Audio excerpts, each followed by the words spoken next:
The first office that we're going to take nominations for will be for the office of chair. Does anybody have a nomination that they would like to make for the office of chair? Yes. Member McDonald? Yes, I'd like to nominate Lance. Nominate Lance O'Donnell? Yes. Are there any other nominations for chair? Seeing none, congratulations, Mr. O'Donnell. You are the chair. We'll now take nominations for the position of vice chair. Are there any nominations for the position of vice chair?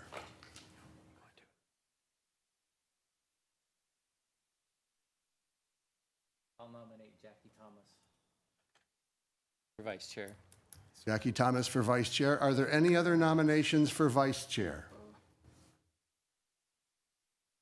Seeing none, congratulations, Jackie, you are vice chair. I'm going to now turn the meeting over to the chair, and he will run the rest of the meeting. The first item on your agenda, Lance, and I'll just get you started on this one, is the adoption of the updated rules of procedure. These are the rules by which the ARC will conduct its order of business and any procedural matters that the board will undertake in the conduct of the business of the board. So what I'd be looking for is a motion to approve and adopt the rules of procedure. So moved. We have a motion by Member Thomas. Do we have a second? Second. We have a second by Member Walsh. Is there any further discussion? Maybe we have a vote then, please. All in favor? Aye. Opposed? Motion passes unanimously. Thank you. Mr. Chair, I'll turn it over to you. Is my mic on? Your mic is on. My mic is on, all right. Be very afraid. I'm looking for my chair right now. Vice Chair, can you help me get to the agenda? Yes.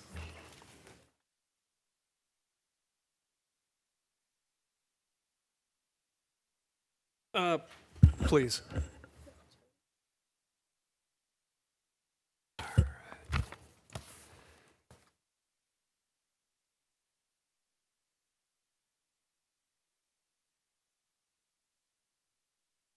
Mr. Lyons, have we accepted the agenda? That's your next order of business, yes. Okay.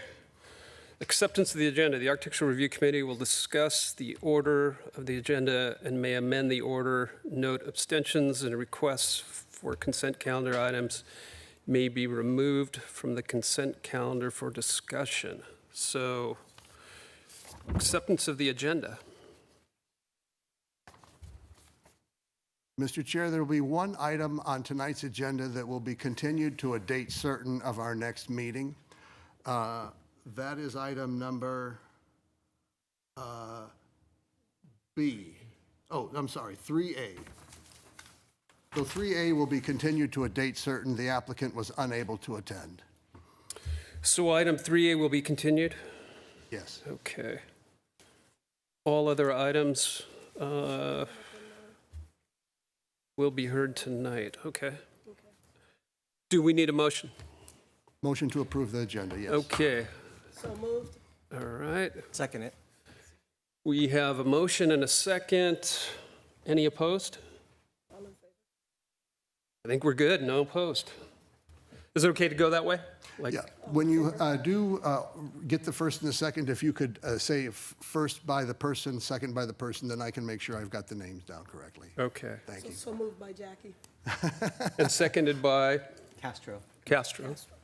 Thank you. All right, public comments at this time. This time has been set aside for members of the public to address the Architectural Review Committee on the consent calendar and other agenda items, and items of general interest within the subject matter jurisdiction of the board. Although the Architectural Review Committee values your comments pursuant to the Brown Act, it generally cannot take any action on items not listed on the posted agenda. A speaker will have 3 minutes assigned for each speaker.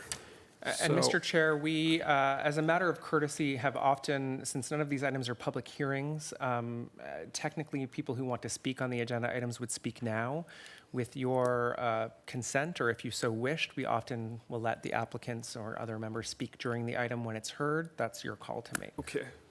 So if there's somebody who wishes to speak on an item on the calendar tonight, you can do so at that time. But if there's anybody who just wishes to address this body, please do so now. You'll have 3 minutes.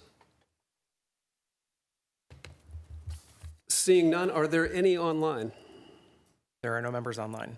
And no members online, okay. So that closes public comments. Consent calendar. The following routine matters may be acted upon by one motion. Individual items may be removed by the commission for separate discussion at this time. So we have approval of the minutes of June 18th, 2024. Does anybody have any comments on the minutes from our June 18th meeting? And Mr. Chair, for the new members who were not present at that meeting, they can recuse on this particular item. So those of you that were at the meeting will be the ones who vote on this matter. Okay. For those of you on my left, I'll submit to approve the, okay, we have a motion to approve Second. and a seconded. All in favor? Aye. Aye. Passes unanimously. Excluded consent items removed. We haven't removed any. Unfinished business, there is none. And new business, we have item 3A, and that's been continued to a future meeting. So we will move on to 3B. 3B is a request from the Heritage Group on behalf of the property owner, Sal Mezrahi, for a major architectural application to construct a 15-unit multi-family residential development on 1.37-acre site located within the Section 14 specific plan at 211 North Sunrise Way, Zone MDR, case number AR 2023-0103. Staff report, please.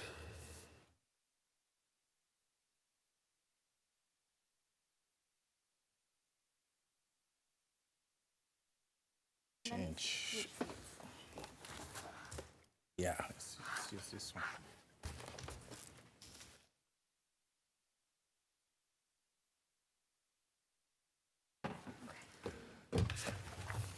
Calm down. Is it working? All right. Can you hear me? Yes. All right. Good evening, Chair and committee members. The project before you is a proposed project for a 15-unit apartment complex with dwelling units ranging between 13 to 1,800 square feet in size. The proposed buildings are all 2 stories tall, and they have units ranging from 1, 2, and 3 bedrooms. The project is located near the corner of North Sunrise Way and East Andreas Road, adjacent to existing residential on the west and commercial buildings on the northeast and south. The project is oriented in an L-shaped design with access from both Sunrise Way and Andreas Road. All units will have covered parking, individual balconies, porches, and private outdoor areas. There's also a pool and recreational area available for the community as well. The applicant is proposing a flat roof design similar to that of the adjacent utility building to the south. Aside from the solar panels, all mechanical equipment will be located on the ground and screened from public right-of-way. So here are the elevations of Building A, Building B, and Building C. The proposed buildings include flat roofs, stucco siding, and recessed fenestration on all sides of the building. The proposed design is consistent with residential units found throughout the city and nearby. The color and material for the proposed buildings primarily include stucco walls that consist of desert-neutral and appropriate colors, browns, tans, and whites, with accent material varying from concrete, stone, and wood veneer, with black framing on all doors and windows. The proposed recreational area will have a pool, playground area, tables, and lounge chairs. The area will be shaded by wood frame structures with steel columns and white stucco finish to match the main buildings. Additionally, the guest parking area will also have similar shade device as well. The proposed landscape plan includes a list of desert-appropriate trees and vegetation from the Coachella Valley's Lush and Efficient Guidebook. The applicant has proposed trees along the private road and throughout the individual units' back rear yard areas, as well as the entries along Sunrise Way and Andreas Road. This is a rendering of the proposed development as it relates to the adjacent buildings and within the community as well. The top right is within the recreational facility, and the remaining photos are just within the development on the street. Per the Palm Springs zoning code, we are required, you are required to evaluate the application per the 13 criteria and findings as analyzed in the staff report. Staff has given the recommendation to approve the major architectural permit subject to the attached conditions of approval. That concludes my report. And the applicant is available for any questions and comments as well. Are there any questions of staff?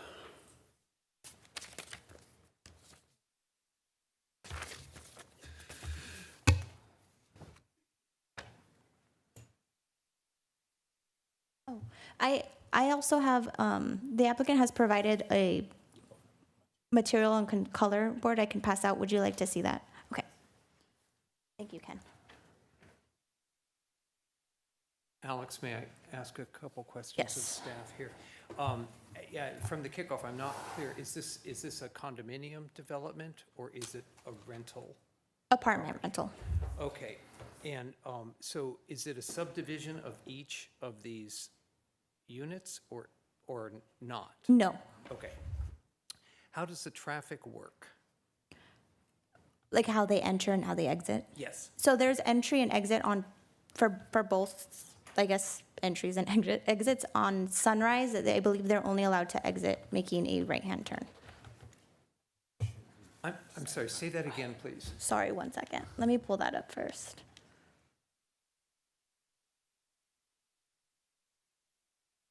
Oh, there we go. Okay, so you can enter and exit on both Andreas Road and Sunrise Way. Got it, okay. All right. And what is the, I'm going to call it the depth of those rear yards? And what is the width? Oh. You know what? I might have to defer to the applicant Okay. or no, I mean, they meet setback, but as far as the depth, it's gonna be listed there. Okay.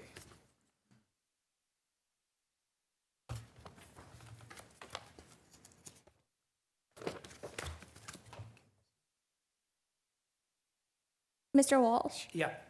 I would say along the west elevation, 10 feet. And on the north, a little bit more than 10 feet. Then the width of each unit is, Not listed. okay, 40, about 40. okay. Now, the original building that's there, that is intended, I believe, to stay there, is not under this permit application, correct? Correct. Okay. And is there any, is it going to have the same approach in terms of residential? Or is it going to be a support space, or is it going to be a commercial space? I mean, I just have lots of questions in terms of it's kind So- of attached. Right, so I'd like to actually defer that question to the applicant as he owns that parcel as well. Got it. Okay, thank you. Yeah. Alex, is the drive gated at all? I didn't see that there was. No gate. Alex, is it, I think in the staff report, I read that the old gas company building that is on separate permit that's coming before you as well. Are you looking at them simultaneously, even though they're on separate permits? Because one of my initial concerns, and maybe the applicant can speak to this, is it seems that that is a residential space that's going to be an individual standalone, is the sense I got from the application, and it backs up to kind of a community pool, shared pool. So I'd like to just get a sense of what the distance is and the setback is between those two pools. So that is going through a separate process. First, it's going through a historic designation process, which will be heard by the Historic Site Preservation Board at their meeting, I believe in October, we're scheduling that. So it was eligible for designation as a Class 1 historic structure. They've gone through a process to do a historic resources report, which does recognize the historic significance of it and does recommend designation. Ultimately, the Historic Site Preservation Board will review that and make a recommendation, and then the City Council will ultimately be the ones who designate that. Once that process is complete, the applicant would be able to move forward with their plans for that building. I think that they can speak more to what their current intentions are. We've heard it described as a potential residential building, and it's certainly shown as such in some of these drawings. But I think he can speak better to that and what that process is and what their thoughts were on that distance separation and other mitigation measures.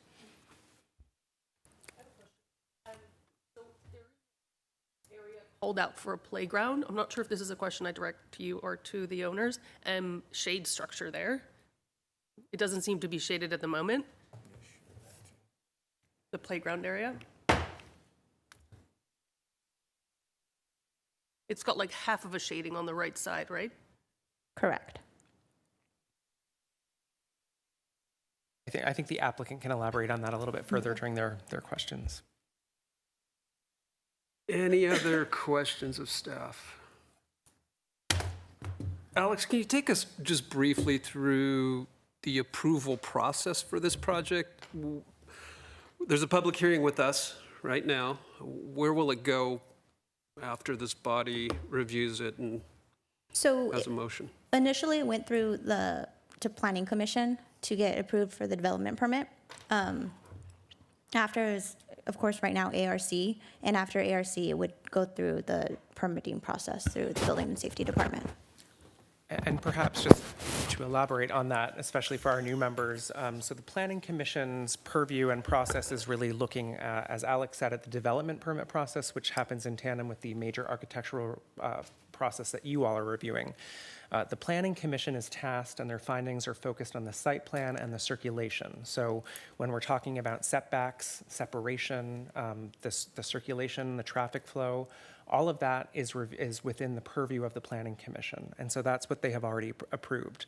What is before you tonight is really the architectural and landscape details of that plan. So items related to parking, setbacks, and the site plan layout, as well as the circulation, are matters that are not before you tonight for consideration. Thank you for that. I think at this time, we'd invite the applicant up to make a presentation.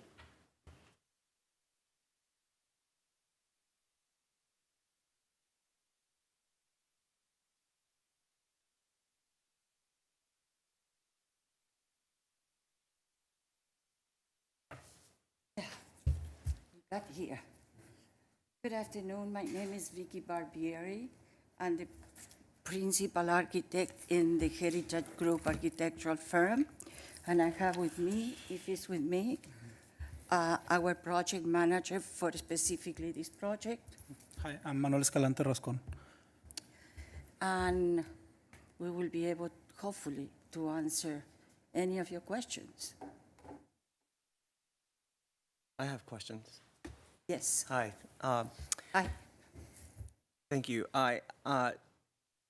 Whether or not, so I understand that the gas building, the utility building, is on its way to looking at potentially being a landmark designation. Are you the applicant? The owner is the applicant. The owner is the and applicant. in referring in a way to, it has been already denominated as a Class 1 historical building. that process has been done and has been finished. At this moment, there are two different parcels, two different APN, and two different projects. And so do you intend to retain the architecture? I know there's going to be some level of protection, but do you intend to retain the overall design of that existing building? Even if we are not discussing this project at this moment, I would say absolutely yes. We have to follow the Secretary of Interior codes and regulations and reference federal law and reference to historical buildings. What we are doing now is a reuse, is what they call, of an existing building, historical denomination, who used to be a commercial and now is going to be a residential. Okay. Chair, if I might weigh in, the Historic Preservation Officer who was involved first in the subdivision process when this was one parcel and it was subdivided into two parcels as shown here, and then through the designation process has been very involved in both projects. So while she's obviously focused on the designation of the gas building, she has been consulted and involved in this as well to ensure that what is happening on this site is not going to present any challenges for that future designated property. So she is comfortable with this as proposed in terms of the lack of impact that it will have on a future historic resource, as well as the future design of the gas building itself.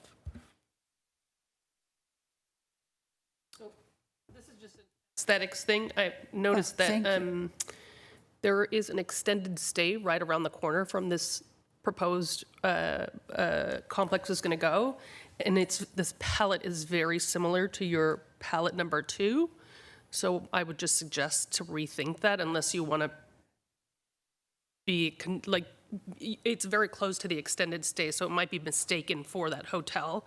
So just something to think about with that second palette, the very orange. You know, I'm very sorry, but I couldn't understand very well. What is your question? If you could repeat it for me, I really would appreciate it. Oh, sure. It's something about colors, but I don't know what you refer to. So it was just a suggestion. There is Yes. a structure right near where your proposed project is going to be that is in the same color scheme. So as your palette number 2. So it just might be worth driving by so that you don't get confused with that structure. That's all. Fabulous suggestion. I will do that. Definitely, I will do that. Chair, I do have another question as Yeah, well. please. Well, just more of a question. Yeah, the front elevation of building A. I don't know if you can pull that up. That one right there, the top. There is, I was trying to understand the pattern of each of the unit facades, and when you get towards the right, there's a long horizontal band of white that actually kind of troubles me a bit because it's very prominent. And can you maybe walk me through why is that the way it is? I understand there's probably, balconies or upper decks, but there's, again, a prominent white band that doesn't exist anywhere else except the rear of, I think, Building C. And I think it's because probably the floor plan you're using, but. Well, there are certain architectural vocabulary, maybe there are 2 or 3, that we have used at different times in different facades and different elevations. And what we try to do is, and I like what you said, I can understand this or that, because the idea of the project is design-wise to be complex, to be entertaining, to be difficult to understand at the first view, to have interest. And this is why they are horizontal bands. Some are for roof, some are for balconies. And this is what you are observing through the project. If you look at for example, each floor plan has its own elevations in big scale. If you can reach that point of the computer, maybe you can follow better what of this elevation has in difference but at the same time has in common. And this is where you see the white bands, and this is where you see big overhangs. The big overhangs is a response to being in the desert and to be the protection of the openings, and they have the protections on the balconies. I mean, there are a series of elements in architecture that we try to mix and match. That is more or less our intention in this project. And break the mass, work with volumes. There is, each of these units is like, again, the next one 2 or 3 feet, where it makes it, when you walk in the sidewalk, very entertaining. Some of the unit has more landscaping in the front, like a little porch, green porch that people can sit and chat or comment or gossip.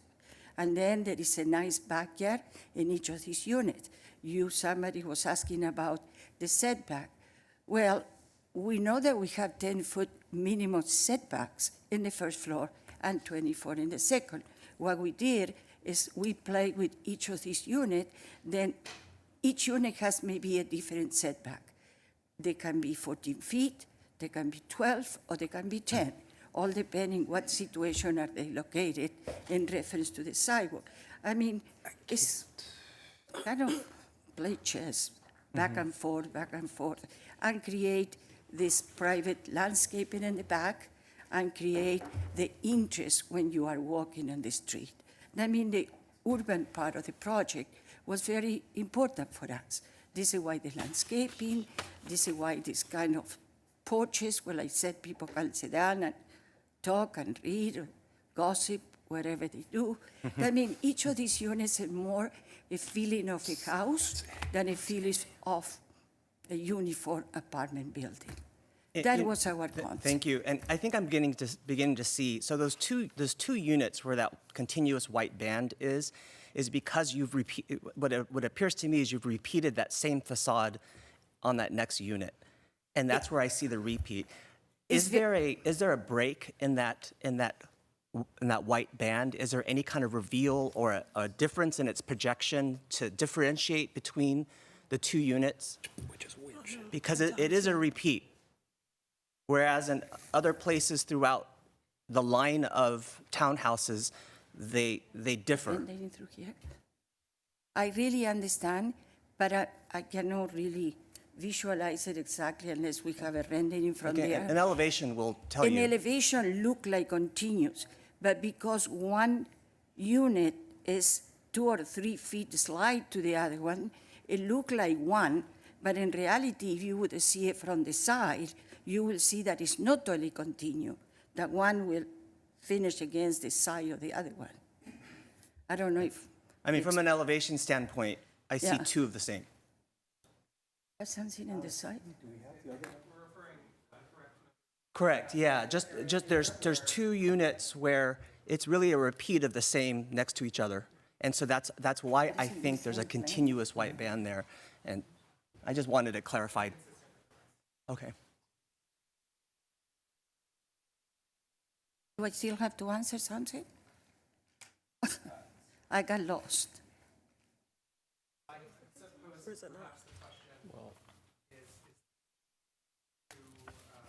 Yes, it looks continuous.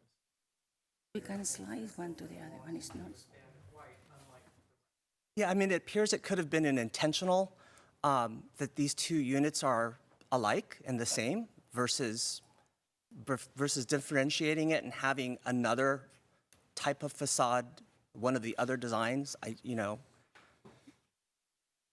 Are they continuous? I'm not sure I understand the answer. I mean, if you pull up an elevation, you had it on the plans, I can. Yeah, we can swing. Right there. So there's kind of two light green building facades, two units. They seem to be identical, whereas they seem to break right here. Maybe normally one unit wouldn't be exactly one with the next one. Our intention was, even if they are similar, even if we intentionally use three different scheme of materials, colors, and finish, accent, no one unit should be next to the other one. Maybe your observation is right and it was our mistake, but the thing that we can do is that we had done before is slide one unit with the other one. This is why our backyards are different depths, and in the front to the streets are different depths. And we play with 3 feet in between each other. This is why the back, it could be 10, it could be 13, or it could be 15, all depend how much they slide one unit with the other one. But if we need to slide those 2 units, of course, we will do that. Do you know what the dimensions are of that massing, that structure that comes out over the garage, the example that Commissioner Castro is asking about? What dimension? Length, height? The overhang, any of it? Oh, the overhang over the garage? Yes. Normally, I don't know specifically the one that you are looking, normally should be 3 feet. Because what we did is from the street and the curb, we throw 3 lines at 3 feet each. And that way we can slide each of these units, and wherever overhang we have should be around the 3 feet. But I don't know exactly the unit that you're talking, but in general, this is what we did, to have the facade really moving. Staff, how can we best point to items on the screen? It's right there. Yes. But can we do that? Do we have the magic wand?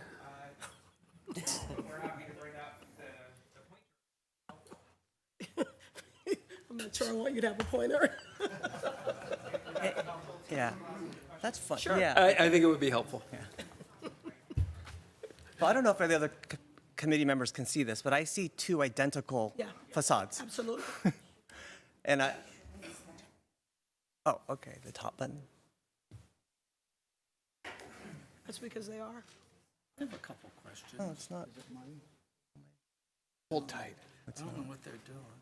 Oh, We're pointing. is that me who's doing it? We're pointing. Is I'm holding it this way? Sorry.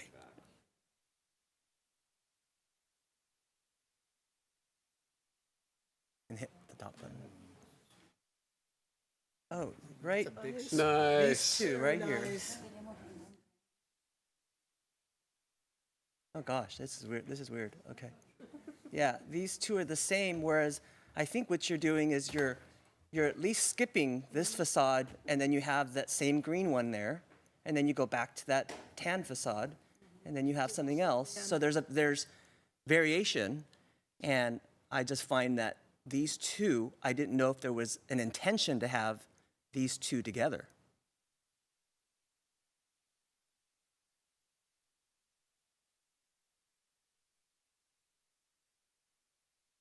The only reason I imagine that we show it together, because are the only 2 units that they are 1 bedroom each in the whole complex, then become kind of identical. But it wasn't bothering for me, but we can always slide it because we have plenty of space to move 3 feet or 6 feet to the back or to the front. I think that if there can be some variation, whether it's color or a different use of material, I don't mind so much that they are. I think it's the white band that's continuous that, again, I'm just concerned that it kind of sticks out. Okay, we have 3 different styles, and what I like to do is alternate it. Not the 2 styles are together. Then we can look for one of those styles, leave one of as it is, and see how you find another one that is not the same style as the next one. Because that was the study, do alternative in depth and alternative of colors and materials. But any suggestion will be absolutely welcome. If you were to push and pull those units apart, would it compromise what's going on in the rear yard? It looks like there's a rear yard shade structure or gazebo or something. And Let's say each- you pulled them apart 2 feet. In the units? Yeah, No, we don't have no structures in the backyard. okay. So you could easily pull these apart a couple feet. Yes, I do. Okay. Because I'm modular every 3 feet. Then one of them can move 3 feet to the back. So, or to so the let me front. suggest that we make that as part of a motion when we get there. Any additional questions of the applicant? Go ahead. Good evening. Can you hear me? Yeah, Couple questions. yes. The balconies on the second floor, are they flush with the face of the garage, or do they come forward towards the street? They should have come forward to the street. So what would help me if you could dash in the profile of the balcony on the ground floor so we can understand how it works with the ground floor?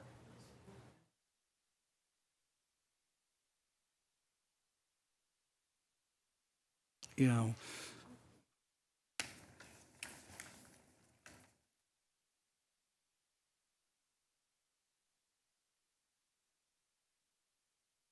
Is that it on the roof plan, Alex?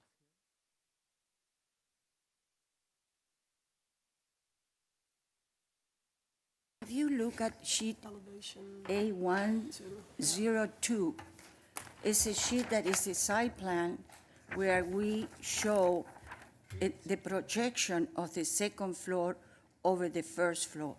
And in there, we will be able to see how much. And that is page 35 in your packages. ¿Cuánto proyecta el segundo 35, piso sobre el garage? Por favor.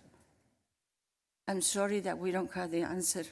We presented the project over a month ago, and it's hard to remember. it would be more helpful Yes, if it was on the ground floor plan, dashed in, so we could understand how that works. where is this? And I'll move on to a second question, Pero tener la proyección. if I don't. It would be helpful for ¿Por qué no es la me, cosa? ¿Por qué no le decís por qué?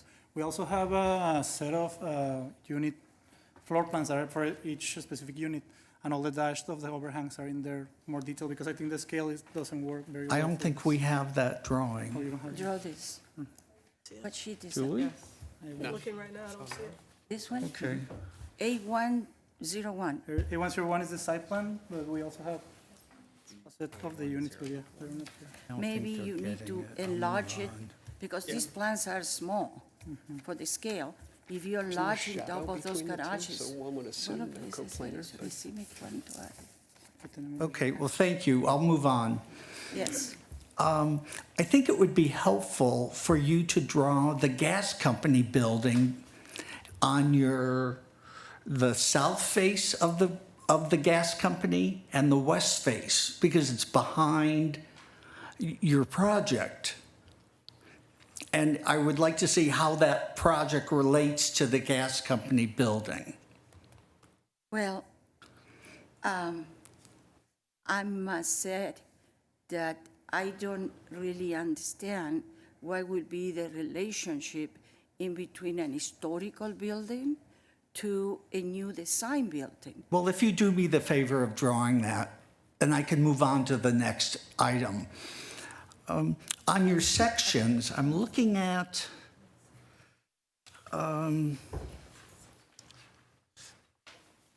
section A, oh no, it's building A section. It looks like on the right side of the drawing, it's cut off. Which section, sorry? So it's What sheet? sheet A1-40, Yeah. building A on the right-hand side. And what would also help me, the dumb architect, is to label what are the balconies, what is the outdoor space and what is the indoor space.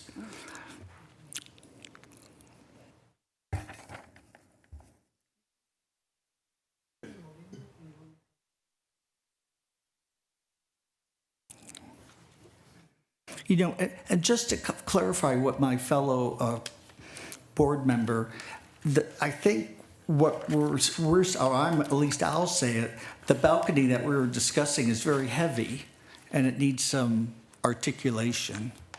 And that's the end of my questions. Thank you, Member Harlan. Any other questions of the applicant? Go ahead. Well, is this on? Okay. Oh, I have to turn it on? Yeah, we have to do that. Oh, you have to do that, okay. Thank you for coming and presenting this project. It's, I think it's gorgeous. It's beautiful. Thank you, sir. I especially like the detailing on the entries with the three panel repeated forms that come down on each side of the buildings on the street frontage. I just have a question on the exhibit for the activity center. The elevation for the activity center, the pool fence or the pool fence that runs along that entire length. It's sheet number AM01. I have it here, yes, sir. Yeah, is that accurate? I mean, is that the design of the fence that you're going to be putting in? Yes. Okay, you may want to check on that because it's not. I don't think it's pool code. You can't have slatted, climbable fences. You can't have toe holds. It has to be horizontal. It has to be horizontal. Vertical, rather. I'm sorry, vertical. Yeah, your bars are horizontal, and that's a climbable toe hold for people to climb the fence to get into the pool. I understand. Yeah, so you may want to just as a note to change that. Definitely, thank you. Yeah. I didn't realize.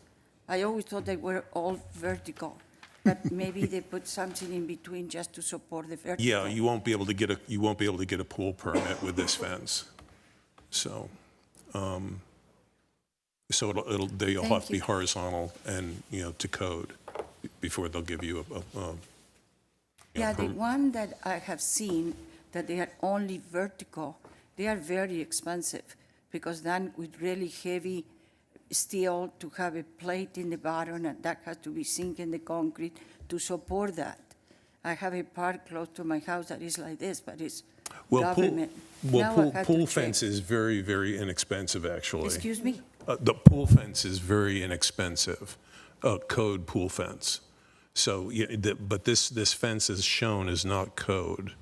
Okay, we will check so it. I'm just saying you're gonna have to change that because okay. you won't get a permit for that pool from the pool person. The other thing is, I was looking through the landscape plans, and the landscape plans are lovely. I think they're great. I don't have any comments on those. I was just questioning the color of the rock, that's all. It's very gray. I mean, it's all gray. It's larger cobbles of gray and then smaller decomposed gray. I don't know if you'd be open to changing the colors so it's not all gray. I don't know how you feel about that. Well, I feel, I don't have any problem, but we have a fabulous landscape architect, and I would like to hear his advice. Sure. In landscaping, I don't know the difference between a geranium and the rose. Then I have to trust in my consultants, and in this case, we have a wonderful consultant. Here comes the landscape architect.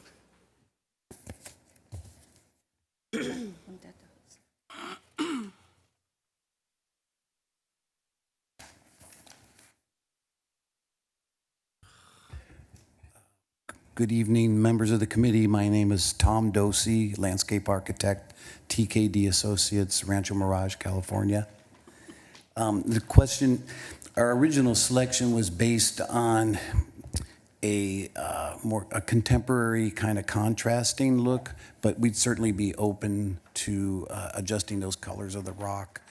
We would like to use, two different sizes of rock material, but I think we can work off of the color palette of the buildings, as well as the adjacent properties and streetscapes and make that adjustment. Yeah, no, I think that would be kind of nice if you could just maybe maybe kind of think about it, some other Yes. options, the colors, but keep the same, the same forms that you have and the same sizes.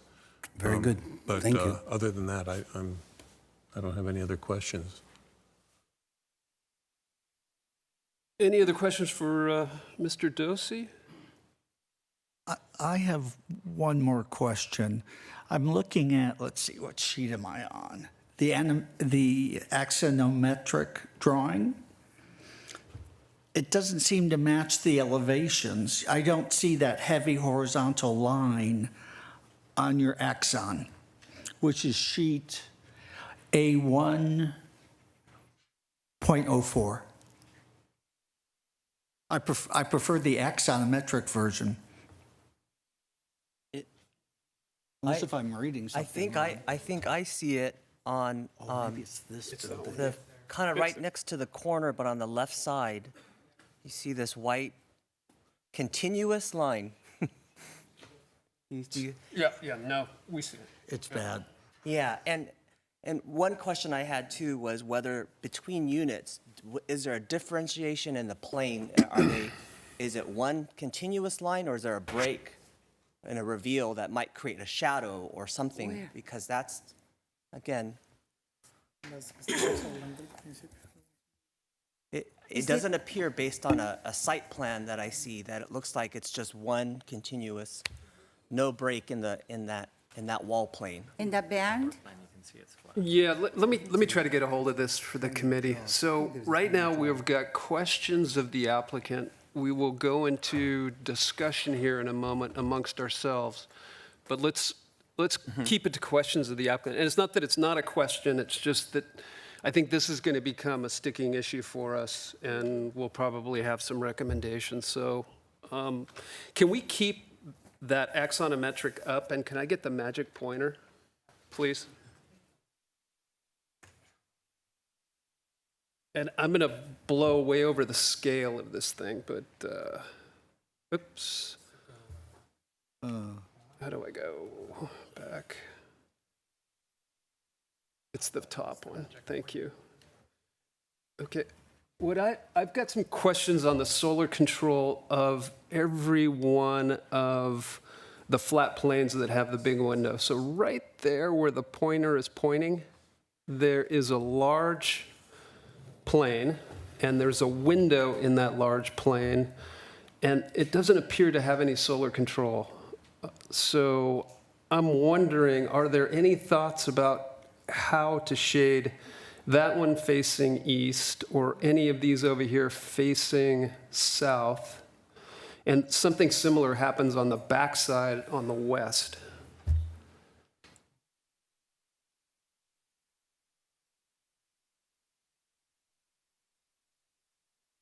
So it doesn't appear to have an overhang. It doesn't appear to have anything around that window. It may be deeply set in the wall, and if it is, let us know.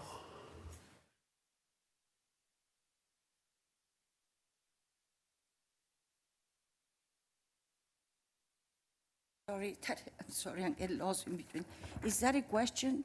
It's a question. It's a question. Is there some sorry. solar control? Are there overhangs? Are there vertical fins? Or is the window deeply set into that wall on those repeating large windows that happen, at least in this axonometric? We see it on the east. We see the same windows appearing on the southern facade. No, we don't. Okay. Thank you. Any other questions of the applicant, landscape architect? If not, we'll move into discussion. We thank you. Thank you. All right. Committee discussion, comments?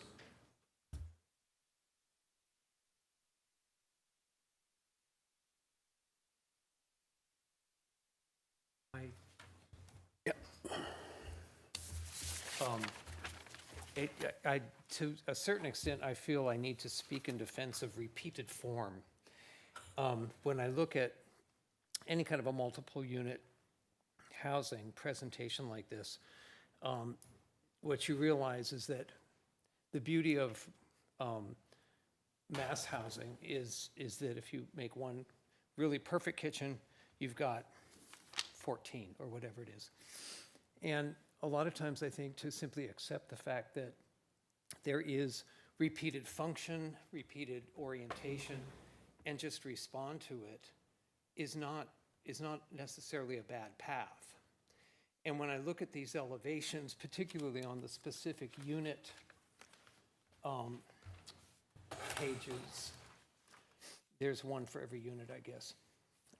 And you look at the isometric at the bottom, there's a heck of a lot going on in sort of a desperate attempt to make these things different from one another. And that can be a slippery slope because these features become arbitrary. And with all respected good intent in terms of trying to add interest, it kind of goes sideways on you.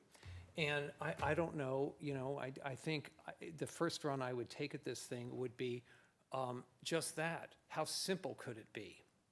And work from that.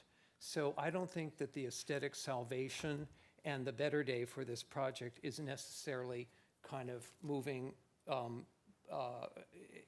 you know, unnecessary facade elements around. I think the real secret here is actually a repeating of form, if it's good, if it's really studied. So you know, as I look at the elevations, I think that they could use some good study at a bigger scale. It's really hard to see what's going on here. But I am intrigued with the project. I think the density is fabulous. I think there's much to be said. Big question I think that floats around in all of this too is there a relationship or not at all between this historic building, news to me, and the rest of the project? That's a huge commitment design-wise. So it's kind of hard to evaluate this without understanding where this ship is sailing. There you go. Thank you, Member Walsh. Committee? I just, Chairman, just like to make a comment about that, the historic building. The one thing that is how close the swimming pools are, and how there, I mean, there's a very small amount of distance between the edge of the pool and that perimeter wall around the proposed historic building. I think it may be nice to just kind of give that a little more breathing space along the back of that, the gas building's wall, so at least we can get some more of a little bit of a buffer along that wall line. I would echo that sentiment 100%. That's of considerable concern for me, particularly because one has multi-use and the other is potentially going to be a private residential. And I would just like to kind of understand what the relationship is between those two things, even though I know that that is not before us today. And I just want, if I might, Mr. Chair, just wanted to add that clarification. The site plan has been approved by the Planning Commission, and to the extent that that setback does comply, and we've evaluated that it does, it's not really a matter before the ARC tonight. However, you can certainly make that recommendation or request to the applicant. It might be helpful to get what the setback is, so we have some idea, because right now it's really hard to tell. Absolutely, yep. That. Any other discussion? So I was the one that brought up this continued repetition of a facade. I just wanted to, in a way, just add to Committee Member Walsh. I do feel like there could be some bit of differentiation. It could be slight. I'm not opposed to it, an existing, a repeat of it. I think it just, perhaps the difference in the plane of that elevation that would create a shadow so that it differentiates from one unit to another is what I would be looking at in that regard. But otherwise, I'll just generally comment. I think that the color and the materials being used, it's a very interesting set of buildings, and I think it's well done. And You know, it's this type of townhouse development is, I think it's done well. All right, I'm not getting a consensus here by the committee, but does somebody want to try to formulate a motion? Are we looking at a restudy? Or are we looking at approval with conditions? What are we looking at here? I think the one thing that I heard really clearly is it's really difficult to make a determination based on the elevations that are in front of us. If we could maybe get a few different angles and a few different elevations so that we can address some of the concerns by Member Castro and Member Harlan, that would make a big difference. So maybe just a few more materials with some different elevations so that we can then come back with additional recommendations. Member Thomas, can we turn that into a motion?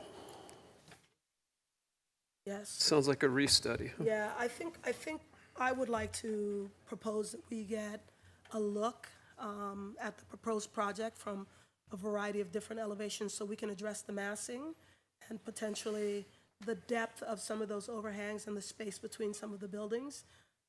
In addition to what I heard, potentially getting some information on the setback and the actual distance between the two fences, I think also came up.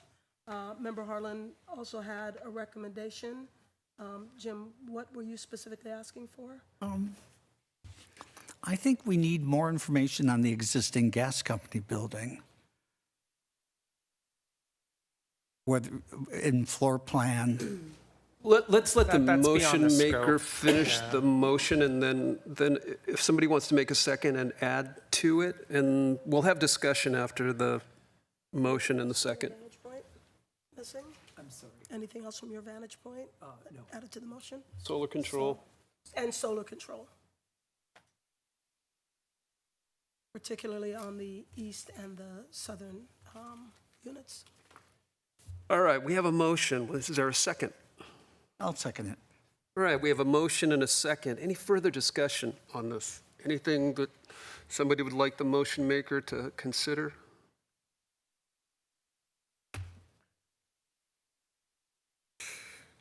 All right, staff, we have a motion and a second. How would you like to do this? Roll call? I hear the motion, please. Yes, could you restate the motion? My head. I believe you have a motion to restudy addressing the massing, the space between buildings, clarifying the setback dimensions. More information on the gas company was asked, I think, in terms of just the elevation that's facing toward the pool. Solar controls in the larger windows, especially those facing east and south. I believe that. Anything else I got? Would the motion maker and the second consider Member Walsh's comment of simplification? I don't want that to get lost on the applicant. So simplification meaning if there is massing moves that can just simplify the frontage, if there are color and texture moves that can simplify things, I don't want the discussion of the balcony and the length of the balcony to make them think they've got to go home and throw everything back in the mix. If I can, I think the right side of the L looks beautiful. Like if you look at that rendering, the right side, it's interesting, but it doesn't have that long block of white that we're sort of looking at. So that's why it sticks out. But the right side of the L is just, it's great. The proportions look amazing. And the white space. Yeah, no, I agree with you 100%. And it could just be, it could be an elevation issue. It's hard to know. Yeah, you know, I agree. I agree also. And Member Baston, you had made a comment about studying the colors of palette 2. Is that something you want to incorporate into the motion as well? Please. Yes, Yes? Is the motion maker in the second amenable to that? yes. Okay. Okay, we have a motion and a second. Roll call, please. I need my. Member McDonald? Yes. Member Baston? Yes. Member Castro? Yes. Member Harlan? Yes. Member O'Donnell? Yes. Member Thomas? Yes. Member Thompson? Yes. Member Walsh? Yes. Thank you. Passes unanimously.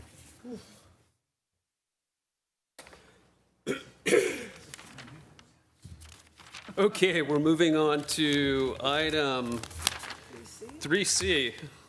A request by Toll Brothers, Inc. for the approval of final development plans for 40 new single-family residential units in Planning Area 1A, Track 37706 of Planned Development District 231 within the Asina development located at 1000 North Geontry Trail, Zone PDD 231.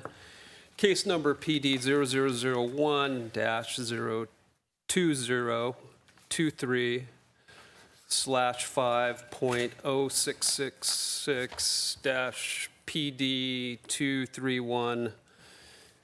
Edward Robinson, staff report, please. Thank you, Mr. Chair.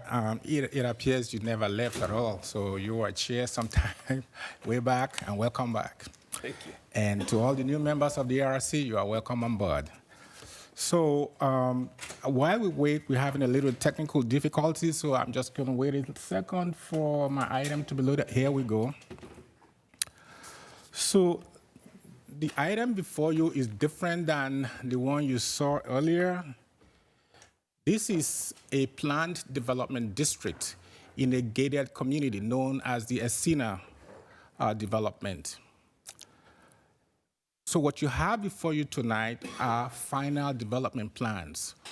What I mean by that, especially for the benefit of our new ARC members, so when we have a planned development district, there are two review processes.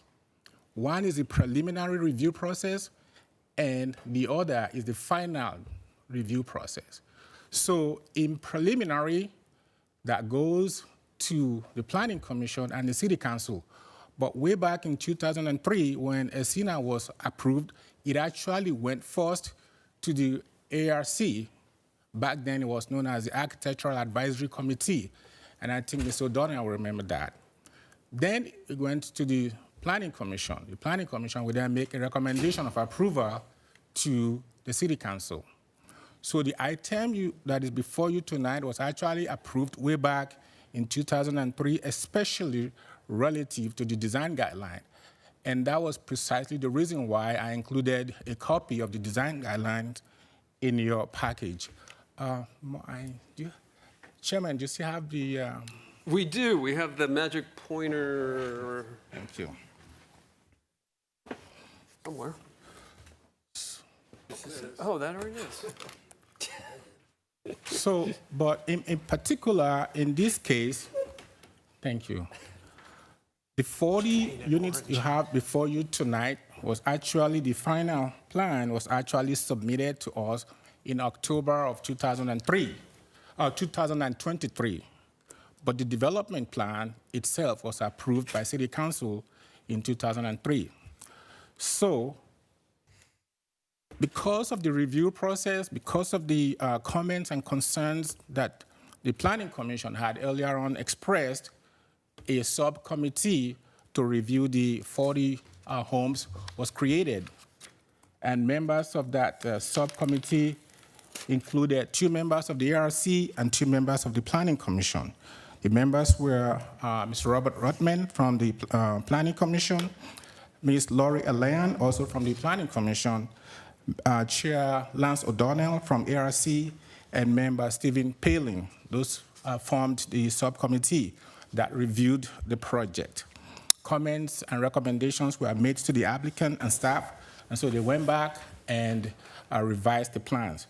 There were 3 revisions that were submitted to plans to staff that the urban design staff, including the project manager, reviewed on 3 separate occasions with additional comments. They went back and did those. There were also comments and additional recommendations that the Planning Commission made on July 24 in 2024 when it was presented to them. So the applicant has incorporated all those comments, including those from the ARC and the subcommittee, into the revised plans, and that's what's before you tonight. So the 40 units, again, will consist of 3 different plans. These plans are designated as Plan 1, or the DALI, Plan 2, known as the Frida, Plan 3, known as the Pablo. And each of those plans, we have three different elevations, known as elevation A, B, and C, or the Dali, the Frida, and the Pablo. All the 40 homes will be single-story structures. They will range in size from 2,279 to 2,402 square feet in size.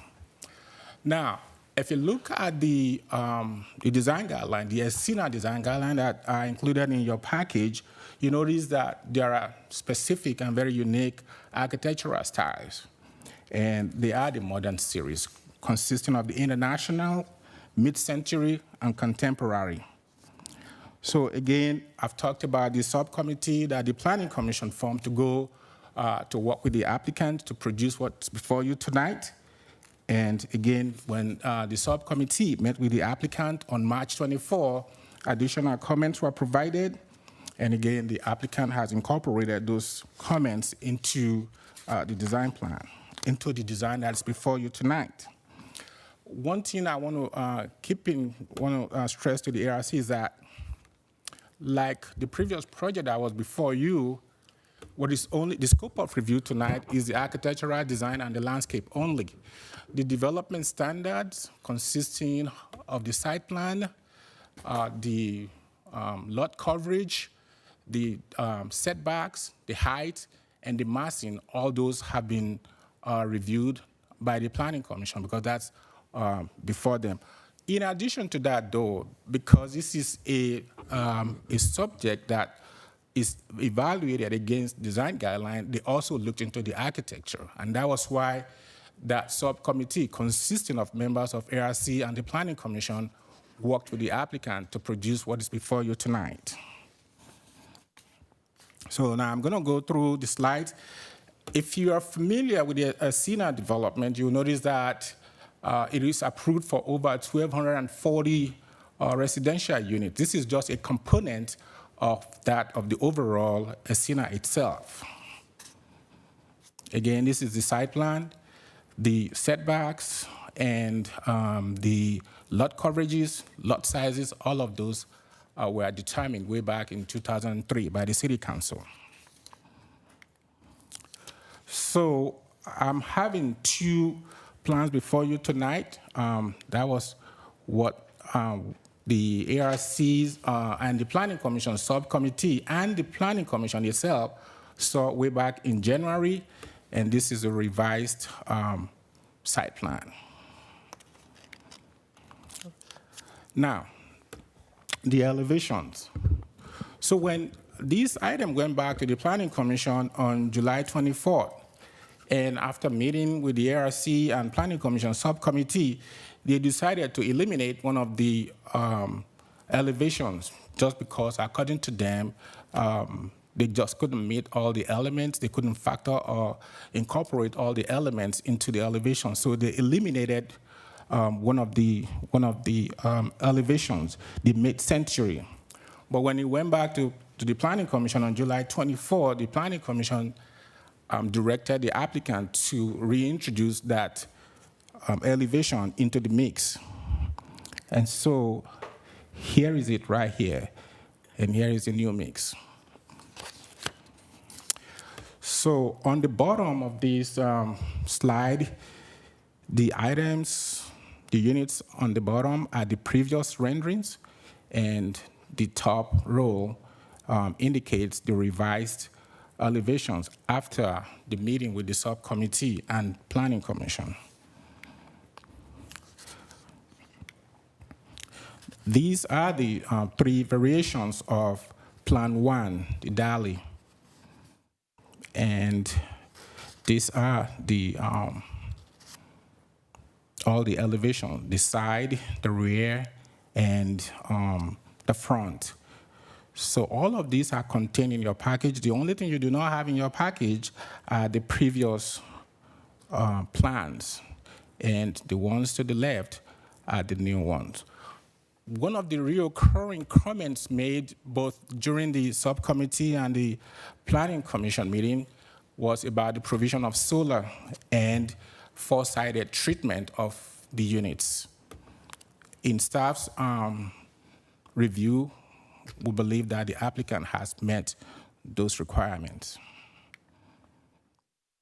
So here I have the section drawing, and again, Plan 1 DALI and the roof plans. So these are the specific to Plan 1, the international, the modernistic, and mid-century for Plan 1, the DALI. So this is the new addition. This was not included in the previous drawing. So in the very first review, this was the elevation that was eliminated, that did not go before the Planning Commission.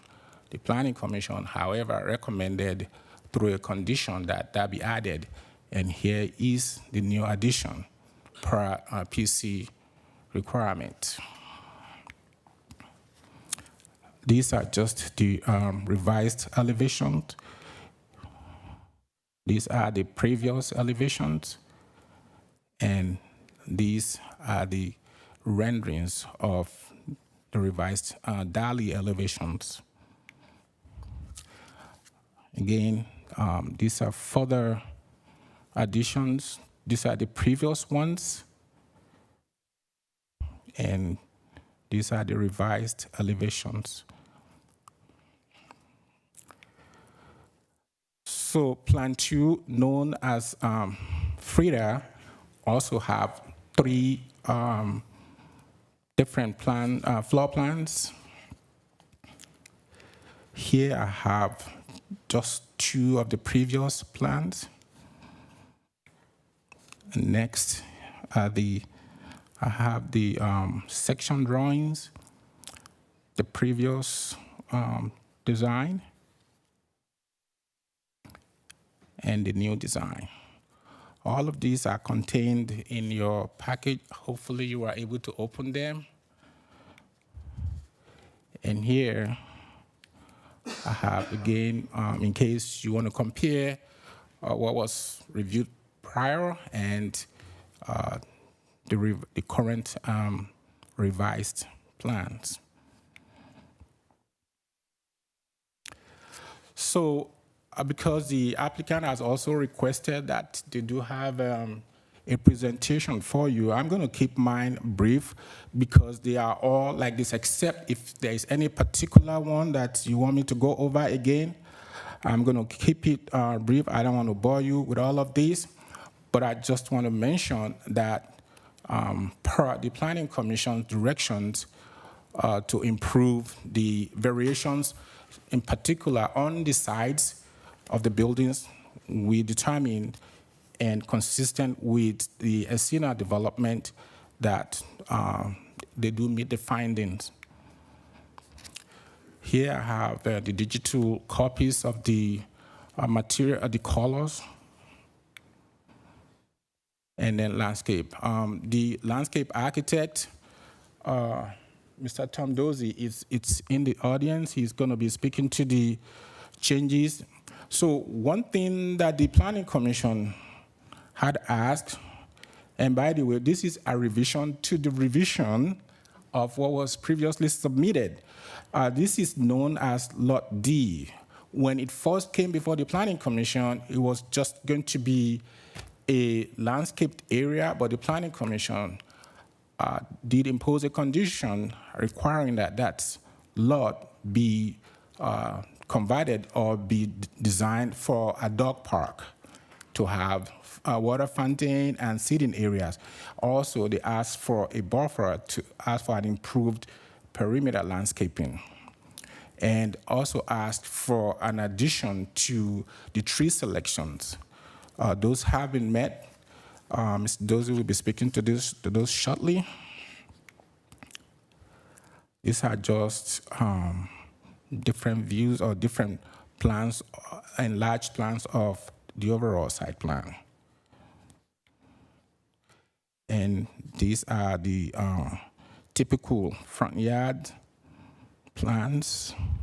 This was the original one, and this here contains a revised frontage trees. Mr. Dozie, again, is going to speak to those. We'll speak to the hardscape and the landscape itself. Now, the original finding was made by the Planning Commission. There are 3 separate findings that has to be made by the Planning Commission. Those were made. Essentially, that the final development plan conform to the original preliminary plans that were approved by the City Council. So what is before you tonight requires additional 13 architectural findings. If you these are contained in your memo.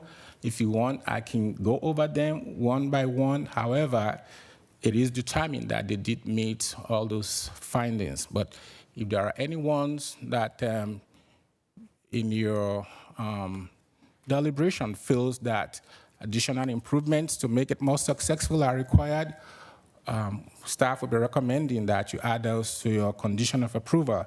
One thing you will find in your memo that I haven't spoken to is one of the key issues relative to this item and the one that is coming next. It is regarding a new law passed by the state, which limits the number of times that this can be reviewed before an action must be taken, which limits the number of times to 5. In fact, this is the 6th meeting because the applicant agreed to 1, so that wouldn't count. This one does count, this meeting does count.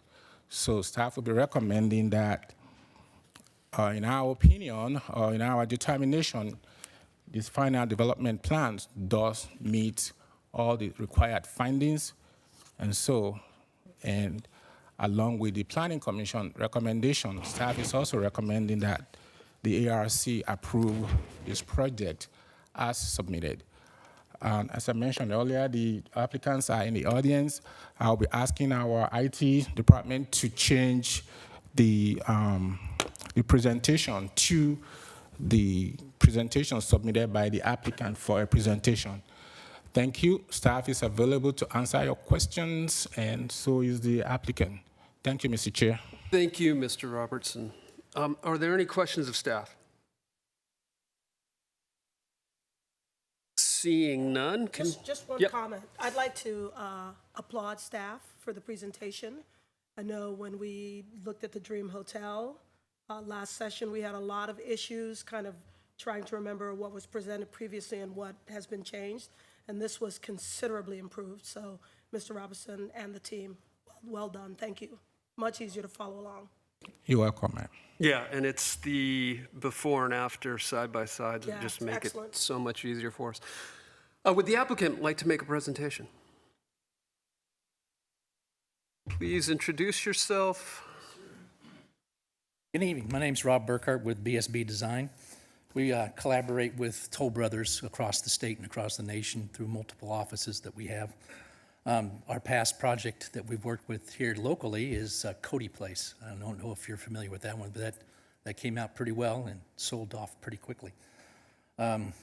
We've worked with the Planning Commission and their suggestions to gain approval at this point. Now we're seeking approval from the ARC tonight. The 3 plans, 3 elevations, international, modernistic, mid-century, contemporary. Like Edward mentioned, the last committee asked us to reduce some of the heights that you see on this slide right here and introduce that mid-century design. So we've brought down the front elevations from a 12-foot in those bedrooms down to a 10-foot to accomplish that. We've got the corner wrap windows in on the modernistic. We've added some color to the doors. We've changed the color palettes. It was a lot more taupey looking before. So now we've introduced different colors to be more in tune with the desert atmosphere as well. These plans, we feel like they really mix well with the existing Ascena plans in the community and will flow really nicely with it.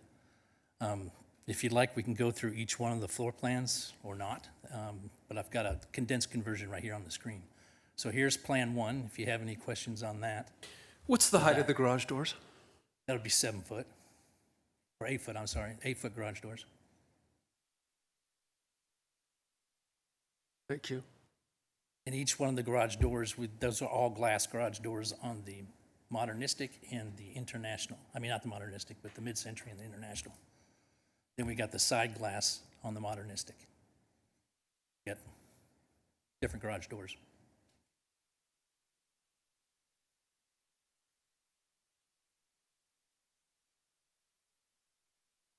You have one plan two, because it's Frida. Yeah, Frida. Can you show that? Yeah, can we move Just to had a plan two, question. Edward? Okay, thanks. 2, plan 2, yes. There we go. The lower plan that shows the Mid-century? Yeah, so you have the sloping roof that goes, the plane that's coming this way, the top. Right. And then you have a little eyebrow just above the door. Right. So there's two, kind of going like this.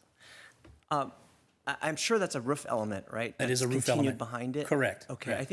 I think I'm just not, obviously from not seeing a perspective, it just looks odd, that second eyebrow. But Okay. I think I'm getting the fact that you have a roof that does follow through. Right, that follows Okay. through along the entry and then dives into that back wall where the other slope is at. Okay.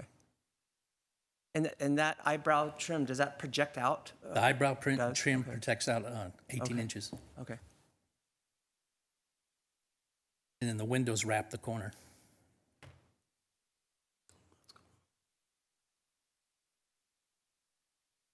Member McDonald? Yep. Can Yes, you sir. can you bring up a lot which is a 0 lot, the 50-foot lot from the plan? You can't. Okay.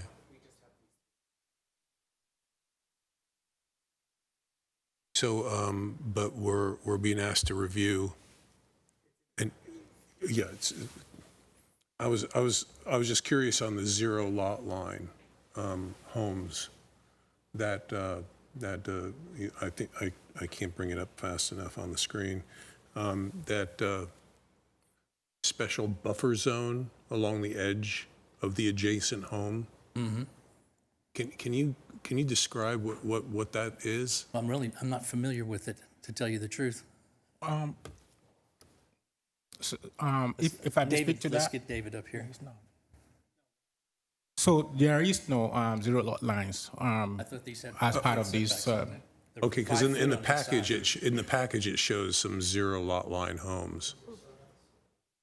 No, there is do no. we not- The discussion was brought up earlier on by the Planning Commission, but the PDD itself did not require 0 lot lines on this. Okay. On this 5 foot tract. sides? Okay, Yeah. because I was just looking at the exhibits and I saw Okay. some 0 lots No, They're no, all no, 5 no, foot this- setbacks on the sides. on all those. Yes. Okay. All Okay, 40. so when you have a 5-foot setback, so can you describe how you deal with the condenser units? Condensers, if we can go to the floor plan slides. We're here and show them the floor plans. We've got the condensers recessed on the back wall at the rear of the house. Yes. See them back thanks. there by the fireplaces? Okay, Yeah. that's great. And we were allowed to project out just a little bit from the side of the house into the setback with that, but that's what we've accomplished with that, to meet that standard. Okay. And then the pool equipment is somewhere. Somewhere. It's a pretty Okay. tight backyard, but yes, I think Yeah. there's plans for that. Oh, thank you. Yeah, I was just, when I was looking through the package, I saw the 0 lot lines and, then, as far as the plant material, I saw the planting design, and you're proposing a bottle tree for a street tree? I'll have to defer to our landscape architect for that one. Is he here? Yes, he is. Tom.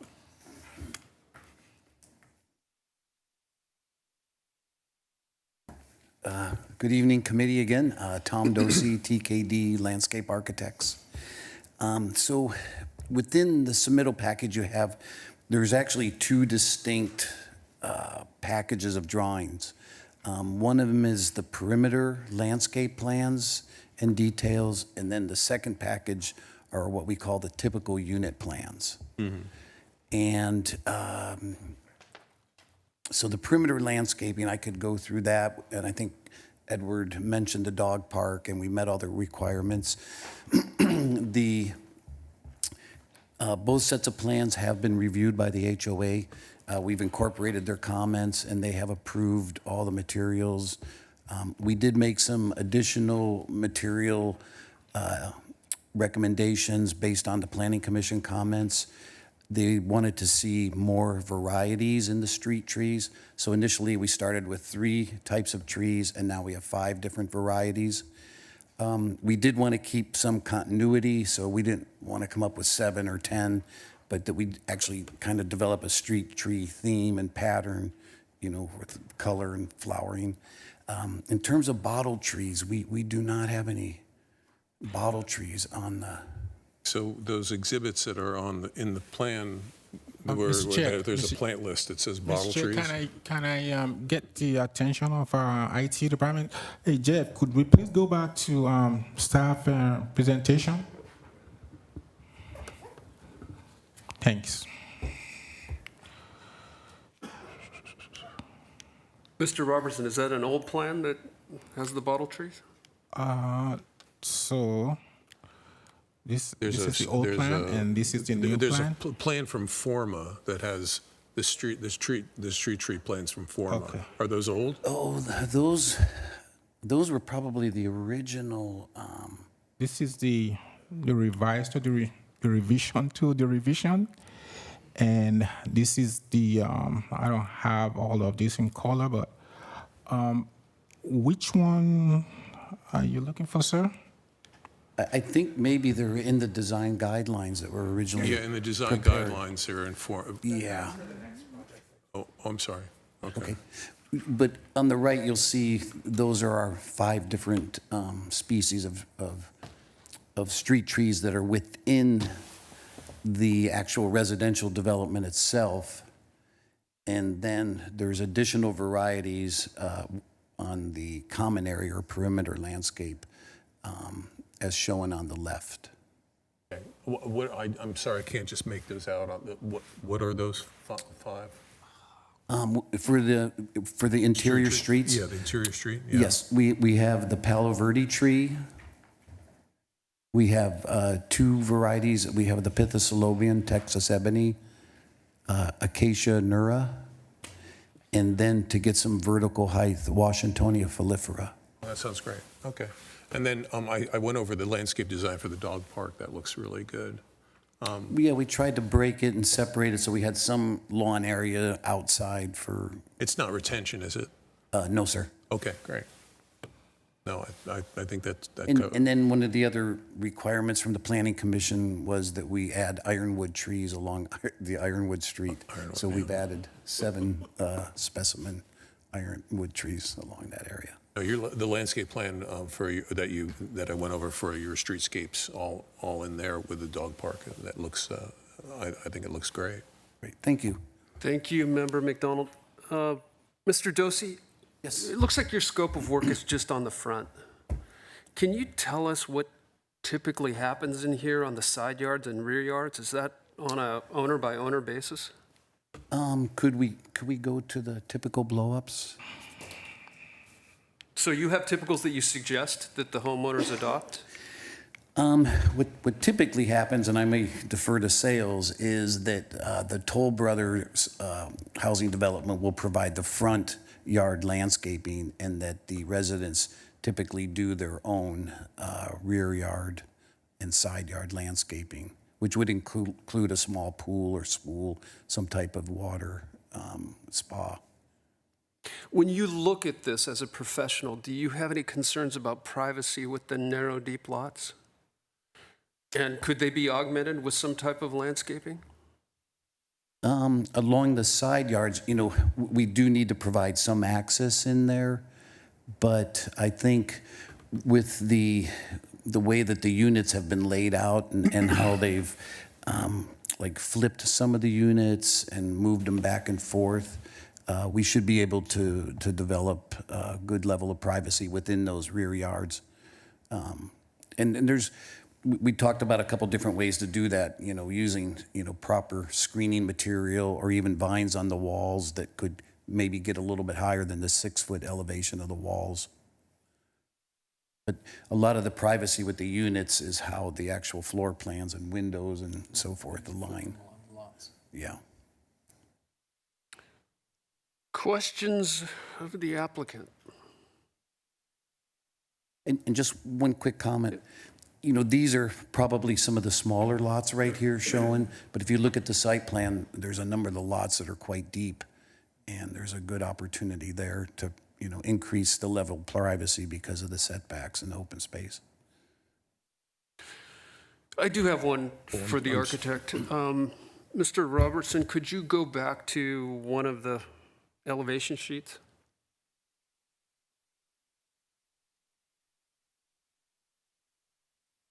When you guys are in the office and you say, and you look at this, and some of them have some decent solar control over that large front window. So say, for example, the middle upper, there's an eyebrow over that clerestory window, and one can imagine that at least rainwater would get, you know, shed off it. The other ones, they tend to be just kind of sticking out there on their own. It looks like there's some depth to the window, like it's pushed in. They are recessed windows, yes. Is there the ability to get more comprehensive solar control on these in We the do front? have an alternate plan for the solar from the previous comments from the committee. Edward, if we can go to that floor plan that shows it's actually going to be the elevations, black and white elevations. The alternate solar. It's over there on the right. Yep. Oop. So if you look like on the upper right up there, we've introduced the steel eyebrows over the windows. To the right, to the right. All the way to the right. All the way to the right. Yeah. Right Yep. there, right there. Yep. Yep. Over. There you go. So we've done that on the front and the rears per suggestions, and we're good either way to go with that or the other. Okay. Yeah. So you've got it planned. We've you've got it planned, yes, sir. You've got consistency with each of the elevations. Yes, sir. Yes, Okay. sir. All right. The 8-foot doors for the garage. The narrowness and the 8-foot doors, I think each one of us committee members, at least me in particular, I look at it and I tell myself it's a standard 7-foot door.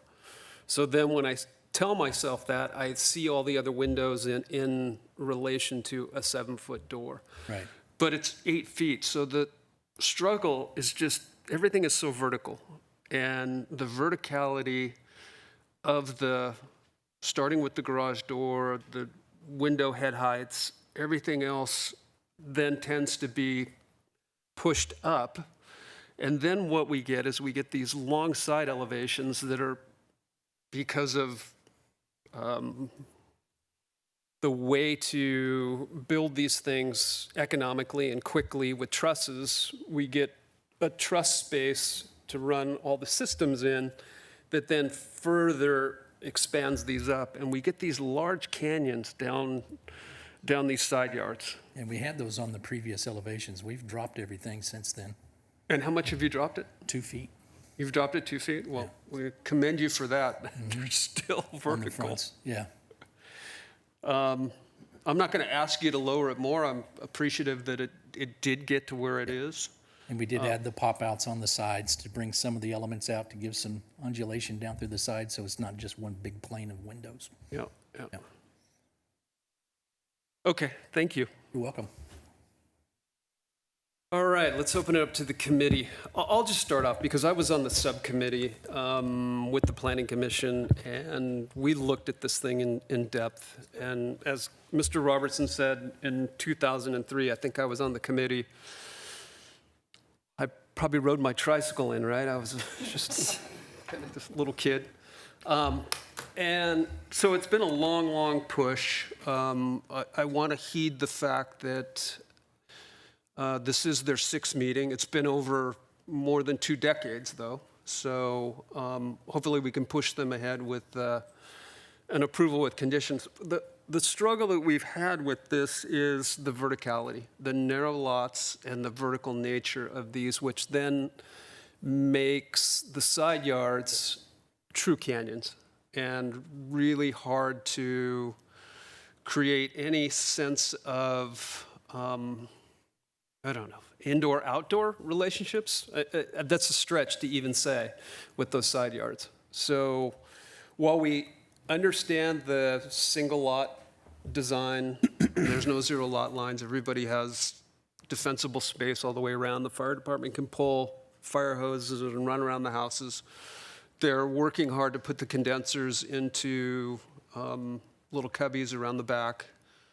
They're getting the densities up and around where they probably need to be, and something the city needs.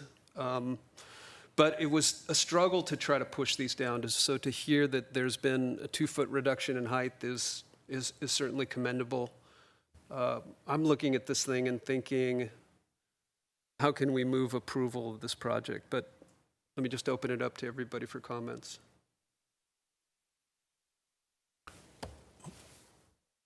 I'll go first. I've also seen this project before, many years ago, over the time, and also having sold property inside the community as well. I think this is a vast improvement from what I have seen. They are slightly shorter. They don't look so tall, so it does have a better feel overall. I think the design is simpler than it was in the past, and I think it actually looks of a higher quality than it had in the past. So I think it's a good, you did a good job. Thank you, Member Thompson. Anybody else? Chairman? Yes, Mr. No, McDonald. I think it's a great project. I think it looks really good. I don't have anything particular problems with it. I completely understand the issues of the side yards. It's kind of like the bane of development now, of trying to pack on as much house as you can into the lot. And landscape-wise, there are ways to make a private space more private, even with with the right plant selection, you can pull that off.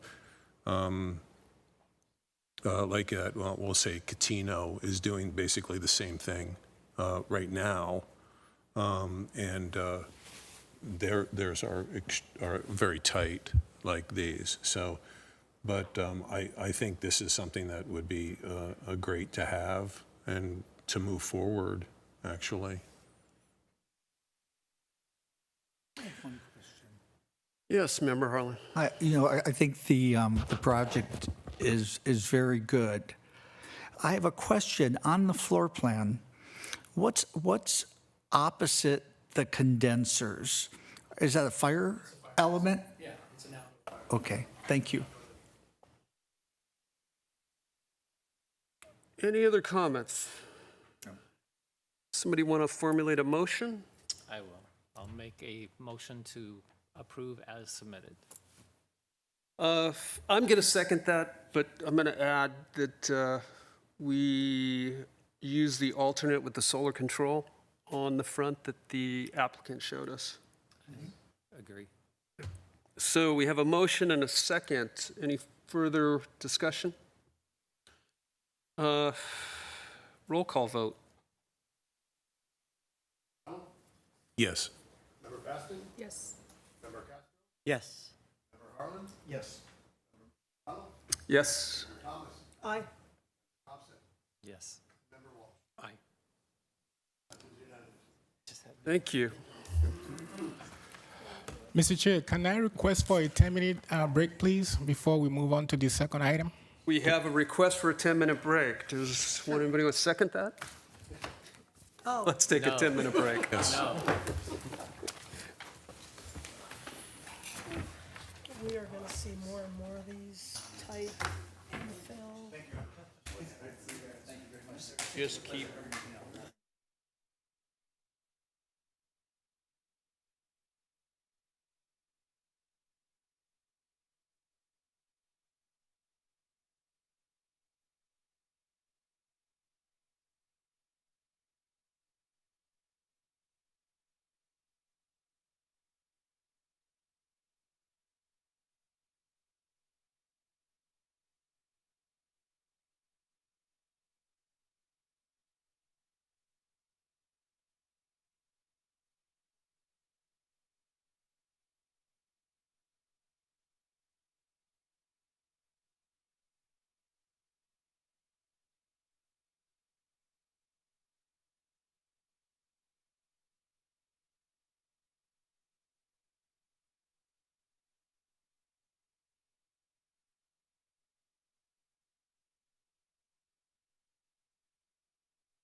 All right, let's call this meeting back to order. So it looks like we're on item, is it 3D? 3D. 3D, all right, 3D. A request by PLC Communities LLC for the approval of final development plans for 71 single-family residences on 60-foot wide lots within the Phase 2 section of the Miralon development located at 801 Sunrise Way, Zone PDD 290, Section 35, Case PDD 2024-000/5.0982-PD 290, and Edward Robinson. We have a staff report, please. Yes. Thank you, Mr. Chair and members of the RC. So there are some similarities between this project and the one you just saw. The similarities are these. Both of them are in gated communities. So this one is the Miralon gated community. And the reason why I emphasized the 60-foot wide lots is that the design guidelines calls for different design elements for the different lot sizes. So there is 40, 50, and 60-foot wide lots. So this one is very unique in that there are some specific elements that has to be incorporated into the site plan on this one. So that is why you continue to see reference to the 60-foot wide lots. Like the previous one that you just saw, the preliminary approval was done in 2004. 2 members of the committee were also on board at the time. You saw the preliminary review, although there has been major amendments to the original design guidelines that was approved in 2004 and the one which this project is being evaluated against. So on this, just a brief background. This item has been, the application was submitted to the planning department way back in October of 2023. We went through all the review processes internally. That is the urban designer review staff, Mr. Ken Lyon, and then the project manager, and that's myself. And it was first presented to the Planning Commission on February 28th. They had some concerns, and again, a subcommittee was formed to work with the applicant in order to address those issues and concerns that he had.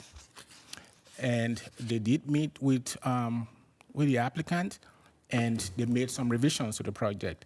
And again, and that was on March 5th, 2024. And when the revised plans were submitted, we had other comments on 3 different occasions. Again, the applicant made the revisions. And on July 24th, the final revision was presented, as the 4th revision was presented to the Planning Commission. And they determined that the applicant has met all their requirements and that they were able to make the 3 required findings for conformance to final development plans. So those 3 findings are that the final development plan is in substantial conformance with the preliminary development plan. The second one is that the final development plan is in substantial conformance with all other associated entitlements for the development.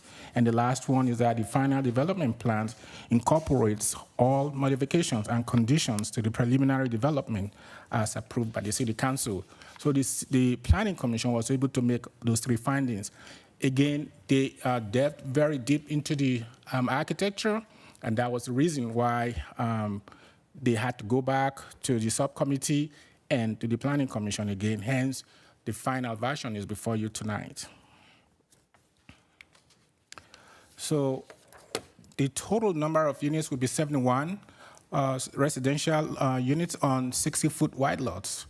And there will be 3 different floor plans, in this case, designated as Plan 1, Plan 2, and Plan 3. And each of those schemes, we have 3 different elevations as well, to be known as A, B, C, A, B, and C. the mason scale will consist of plans 1 and 3, which are single stories. Plan 2 are two-story buildings. Now, on the 60-foot wide lot, the lot itself will range from 6,600 square foot to 10,213 square foot. And the sizes of the buildings will range from 2,530 square feet to 2,806 square foot in size. One of the requirements on the 60-foot wide lots is the inclusion of swimming pools or pools and patios on all of the lots. The applicant also comply with that requirement. Now, I don't know if you are all familiar with the Miralon development itself. This is the overall site plan of Miralon. Some of us will also recall that PLC have developed some of the lots, in particular, this section in phase 1 of Miralon, they built all those lots. So this is their second coming, and the 60-foot wide lots are on the northwestern part of Miralon itself. These are the lots that are highlighted in yellow right here. These are our 60-foot wide lots. So we do ask for street scene renderings, and these are the street scenes to indicate how matured our landscape would look like. So a brief background on Miralon. If you recall that in 2003 and 2004, when it was originally approved, it was approved as a golf course community, but that did not materialize. And when the current owners, Freehold, acquired the property, those golf courses were turned into olive groves and some lakes. So that's why you see all these olive trees. And if you go there also, you will notice that in their recreation center is all surrounded by olive trees and different kinds of landscape that the ARC approved way back in 2016. So here I also have the street scene elevation. So the one on the top are the revised, I will also call it revision to revision to revision, because they actually went through 4 different revised editions, and this is the most recent one approved by the Planning Commission. This is the previous one that was turned down, and the applicant was asked to go back, and after meeting with the subcommittee and staff, they came up with the revised elevations on the top, and consisting of Plan 1, 2, and 3. So specifically, these are the elevations on Plan 1. Again, to my left, the previous elevation, and to my right are the revised elevations. One of the comments that the applicant had to address on the revised elevation was the incorporation of solar to provide shade, not just on the building itself, but the Planning Commission also asked for more dense and a different variety of street trees that at maturity will be able to provide canopies or shade to pedestrians within the development. So these are the floor plans. There isn't much difference, but there are some differences to accommodate the changes made to the elevations, both the front, the rear, and the sides. And that's the previous elevation. They are the same size, and this is the revised elevation with the pool. And I also want to point out that all the mechanical equipment will be on the grade on this one. So these are just the drawings of the Plan 1 elevation. So these are the previous elevations, and to my right are the revised elevations. So I want to point out that initially when this item was sent out, I did not include the section drawings, but the chair brought it to my attention, and that was sent out to you after the original materials were sent to you. I hope that you all received it, but here are the section drawings for Plan 1, Plan 2, and Plan 3. And these are the 3D renderings of Plan 1 variation. So to my left, the ones that the Planning Commission saw initially, and these are the ones they saw on July 24th. So on Plan 1, like I mentioned, there are 3 floor plan variations, the A, B, and C. This is the B variation. And these are the floor plans. Again, the original ones, and the revision to the revision to the revision.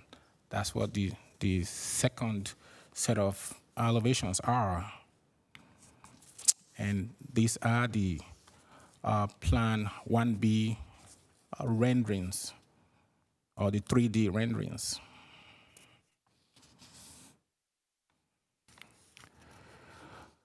This is the variation C for Plan 1. Again, the previous floor plan and the revised floor plan.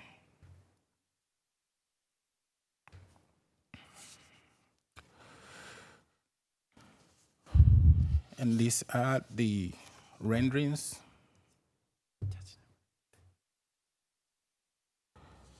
I can always go back to this when you start the deliberations or discussions on this plan. So, but I do have all the revisions to all the 3 schemes of the floor plans and the elevations.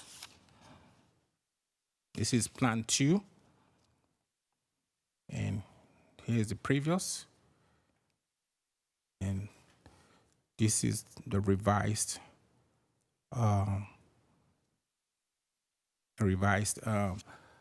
elevation. So as I mentioned in my introduction, the Plan 2 scheme are 2-story buildings, unlike 1 and 3, which are single-story buildings. And these are the 3D drawings for the Plan 2 Variation A. This is Variation B, Plan 2. Again, the previous floor plan. And one of the requirements for the Miralon design guidelines is that the second floor should not exceed 50% of the overall size of the first floor. So that's why you see the second building remarkably smaller than the ground floor, and that's to make way for view shed. That's what the design guideline called for. And these are the elevations for Variation B. These are the revised renderings.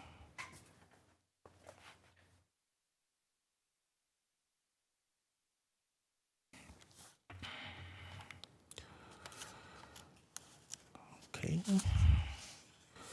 So on Plan 3, these are the previous and the revised elevations. Again, one of the theme and one of the concerns of the Planning Commission at the time was the inclusion or the incorporation of solar control. The one thing I want to add is that the Miralon design guideline called for a recess of at least 4 inches on the windows, and they met all those requirements.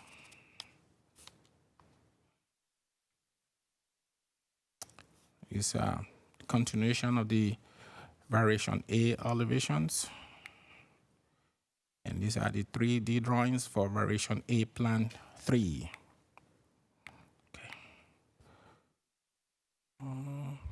So finally, these are the Plan 3 Variation C floor plan.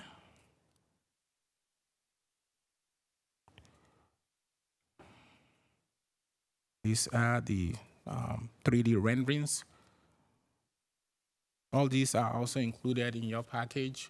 Hopefully, you are able to open them in your new gadgets. And these are the digital material board. These are all consistent with the requirements of the Miralon design guidelines. These are all called out and they are requirements. So these are picked out from the Miralon design guideline itself.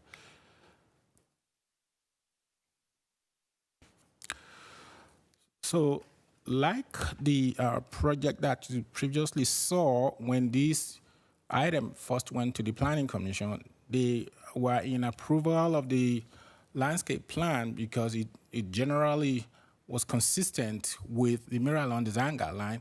All the plant selections, all the tree selections were from the approved plantings from the Miralon design guidelines.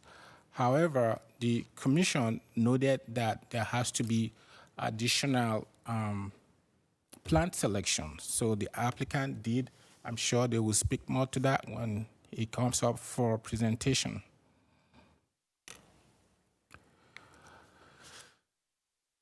And then as the front typicals, I also have the original submittal and the revised submittal. One of the requirements of the driveway apron to Miralon homes that the driveway apron has to have some type of design, the hardscape that is, has to have some decorative design element on the driveway. So if you go to Miralon, you will see all kinds of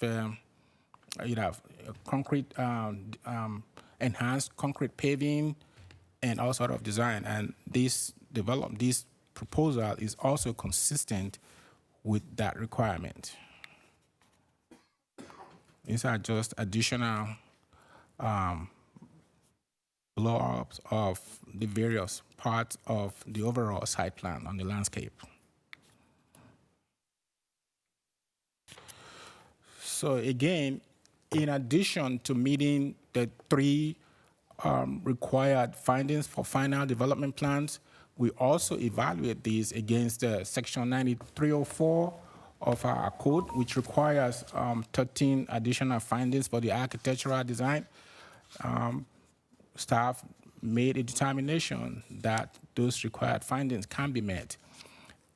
And although I mentioned earlier that this item not only has gone before the Planning Commission twice and the subcommittee once and 3 additional staff reviews, staff will be recommending approval as submitted. However, if there are any addition that the ARC sees fit to make this project even more successful, we will be asking that you do so by adding conditions, because relative to that law that I mentioned earlier on, this item, again, was submitted in October of 2023. Due to the requirements of the Planning Commission, the subcommittee, and staff, we have exceeded that. So I will be imploring the ARC to, if there are any areas where you feel improvements are needed, we will be asking you to do so with conditions. Mr. Chair, that will conclude my staff report. I'm available to answer any of your questions. The the team is here. The architect and the landscape architect are here. Thank you, sir. Thank you, Mr. Robertson. Any questions of staff? Would the applicant like to make a presentation? My name is Patrick McCabe. I'm with PLC Communities. I'll keep this relatively brief, but I did want to address a couple things that I've heard from previous projects that seem to be, kind of highlight points, and just kind of commend staff and their review process to this point as well. First off, there seems to be some concern about the height as it relates to the building. One of the things we compete with as it relates to selling these homes is that the price point out here, particularly in Palm Springs, you know, it has gone from, you know, $600,000, $700,000 homes to well over $1 million homes at this price point. And so the demands of the buyer become much higher, which constitutes us doing things like, you know, raising the interior, you know, ceiling heights. So a lot of these that you're seeing, you know, especially on a lesser than 60-foot wide lot, on the 40 and 50 foot, you're competing with trying to put in 10-foot ceiling heights in a home that is relatively narrow, which ends up leading to that kind of tall or that canyon effect between the homes.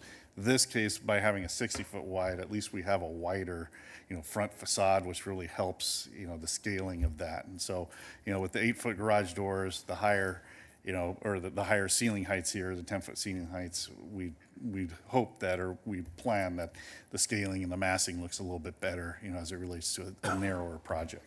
You'll also notice on these homes, a lot of them are shaped like C's, L's.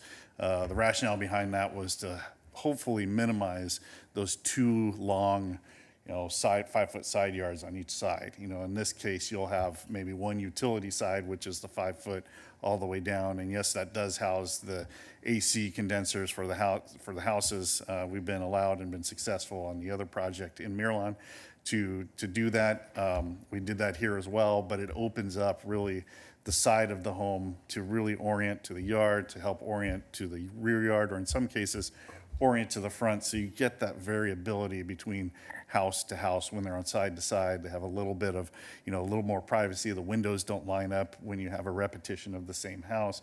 So there's that ability for us to vary those elevation looks and that privacy look as you go down the streetscape. Here you can notice, you know, the lots go in kind of a curvilinear fashion. So, you know, whereas the initial project that we did to the south, they were pretty much facing north to south. So it's easier to design those homes specifically for, you know, the rising and the setting of the sun. On this, where you have this curvilinear, we really don't have as much ability to plan a production home consistently to where you can address all those matters. So by varying the house shape, by, you know, really plotting them, taking consideration of how they're plotted, we try to address those things in the design of the home. The next thing that I had heard, really, rear yard, or actually I didn't hear it, but we were talking a little bit about the rear yard. In this condition, I don't think it was shown very well, but except for 7 lots, all of these lots have a 15-foot easement into the common area. So all but 7 lots they're all on the olive groves, but 15 foot of that from the rear property line is basically deeded back to, or I guess deeded back to the homeowner for use. And so some of these houses are allowed to be 3 foot off the rear property line, but you also get an additional 15 feet to address any, you know, issues that there may be with the rear lot size. Finally, the pool and patio options. I know there was some concern as to how that gets designed on our past project, and we're looking to do the same thing on this one. We offer a package that includes a pool, and the patio, the hardscape design for the rear yard. If we can do a softscape design, which usually it varies so much that, you know, every individual's taste, we can't really accommodate that. But as it relates to these packages of a pool and a hardscape, we can consistently work that out so we get an adequate size patio, which is oriented at the correct portion of the house, oriented towards the view. And then we offer that, we build that in, so when homeowners move in, they're only worried about the softscape of the housing, of the rear yard. So, my architect and the landscape architect are here to answer any specific questions, and I'm available as well. So, thank you. I've got a quick one.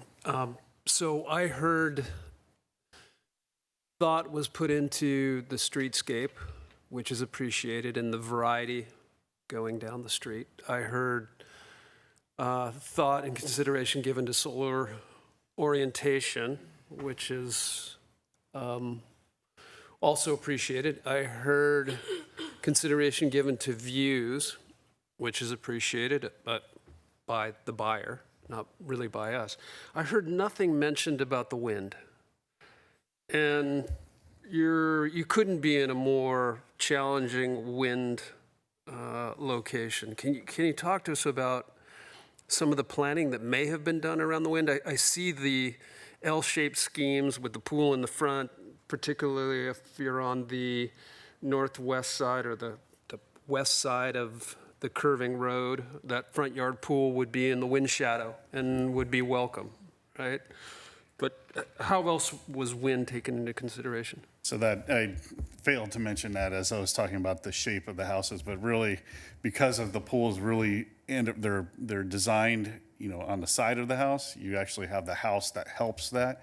Now, again, depending on how the house is plotted and how we needed to plot it to create the variation, sometimes you're not gonna have that potential protection of the structure of the building itself. But it was considered as we were designing and plotting these specifically, instead of just having a typical pool in the backyard or pool in the front yard without any building supporting solar or wind shading. But great question. Any other questions of the applicant? Okay, thank you. All right, open it up for discussion. Yep. I just have a couple of concerns. The choice of a bottle tree for a street tree, I think that's kind of problematic, especially in that zone, that wind zone. But they're not really that desirable as a street tree. They're incredibly messy. Because of the pods. Yeah, with the Hi, I'm Carol McFarling with Forma Landscape Architect. Okay. Yeah, we were trying to pick a evergreen. We had the same comment that Toll had with theirs, to pick a more variety of trees. The Planning Commission didn't like the Desert Museum so much. And the first 3 trees in the design guidelines for Miralon all kind of look like, they're acacias, you know, they all kind of look like Desert Museum. So we were reaching out to do something that was more evergreen, but I agree with you about the pods, so we can pick a different tree. And we've also added Washingtonia foliferas. Yeah, I think I think that would be a good way to go, to just come up with another, because you know, you're faced with an extremely difficult situation, Okay. to figure out a street tree for that location. Okay, yeah, that's not a problem. And I'm glad you didn't do you didn't default to the acacia gang. Yeah. You know. What we immediately. tried to do is you pick, know. for the 3 plans, some of them are a little bit closer to the street, so we picked the Catalpa smaller, and then used the Desert Museum in the bigger yard. So we tried to kind of put them per plan. So we'll pick something else out besides the bracket. Have you thought maybe about something like a casuarina? Sure. Yeah, I think that's on the Aquisitifolia, list. maybe something like that. That's What did- very. What did you just say? The casuarina aquisitifolia or Okay. Cunninghamiana. I don't know if that's on the list, but I'll look. No, it's not on the list. That's the only kind of problem. But yeah, if we can come up with something other than Okay, the bottle I'll look tree, at that would be that. great.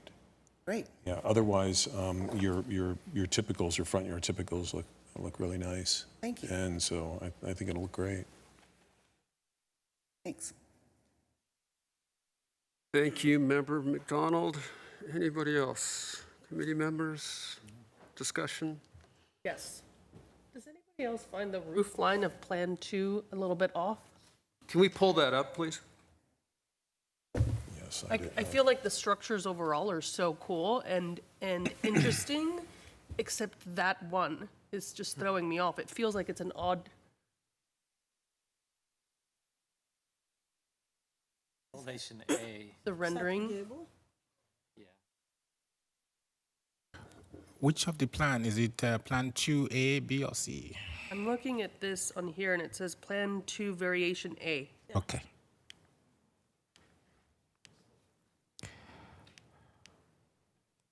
This feels odd. Slide 76 in your deck, Mr. Robinson. Yeah, so Felt the same way. It seems like like there's a lot lot of going on. slopes going Yeah. everywhere. It feels a bit too traditional in a way, yeah. Well, it feels kind of traditional on the top, but then Yeah. on the bottom it seems kind of mid-century the way it slopes. At the bottom, it's like 2 different styles. to me. Styles. May I jump in? on this also? Yes, please. As I'm sitting here looking at it, first of all, the graphic is terrific. It's, if you ever wanted a stripped-away model to see what's going on, that's it. And you can kind of read where your problems are. It's as though, well, I don't know. I mean, I think, take a look at Plan 1, Variation A. And in the middle of a shed roof system, a flat roof, something has kind of popped up that doesn't have anything to do with anything, but it looked like the only way that you could kind of get the transition between the two roofs. These roofs need study.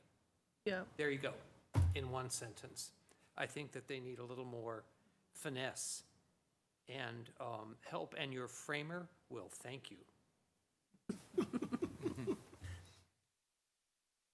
All right, I think, committee, what we're looking for is we're looking for ways to condition this so that it could keep moving forward. And so, well, I don't think any of us agree that more study wouldn't help and wouldn't make the framer, pleased and, maybe even lead to some sort of efficiencies in construction. I think we need to be a little bit more specific. So let's just take the time to frame this as conditions rather than, and maybe we just take them one by one and just nail these things down. Yeah, let's start with 1A, and we'll just go through them, and if everybody's good, we're good. If they're not, then we'll make suggestions.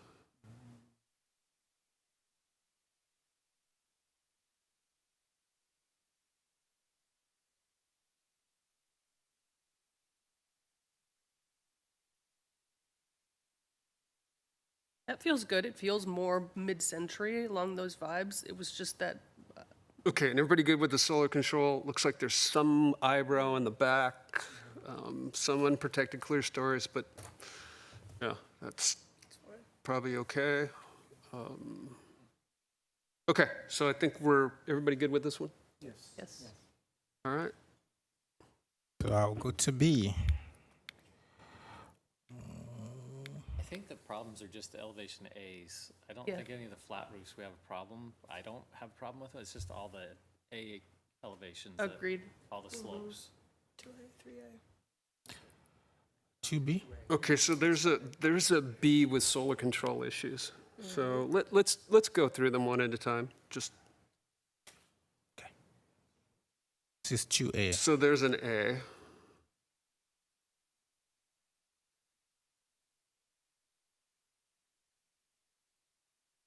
So you see the elevation in the lower right-hand side.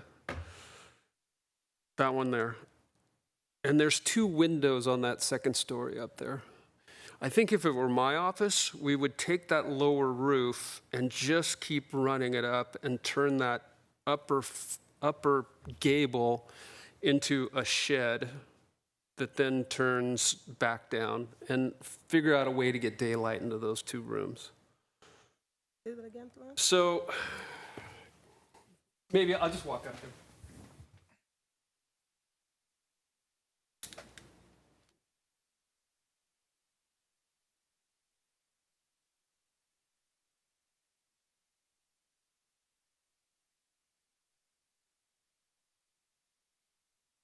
That roof there, I would take that slope and just keep running it to that roof. That way, one would get rid of this extra clunkiness, and it would read as a shed. So lose the gable on the lower level, basically. Lose the gable. What rooms are those? It looked like bathrooms? It's a staircase. The staircase? Yeah. We could look at it. Can you come to the mic? Sorry, Michael Stone with Basidian Lagoni. It's the staircase, so it's volume over the stairs there. And we could shed that roof all the way up. It'd clip the plate line on the second floor. So we just have to look at how that sloping ceiling works going across the staircase into the bedroom, then on the right side of those 2 windows. Do you agree that this would kind of simplify the plan? And It would help. As Pat mentioned, we're competing with kind of this desire for higher ceiling heights in the lower level. And then we're also capped with a maximum second floor height. So we're kind of squished between these two things. I do think the roof framing we have here is a lot simpler than where we started before, but we can, of course, take another look and try and simplify it again to help that second floor massing blend in better. And it's going to help you with waterproofing too, because right now you've got water sheeting down to that. Well, you got a little gable in there. So, yeah, we have a little saddle roof in between the two. Anything else on this one? Okay. Next. Thank you.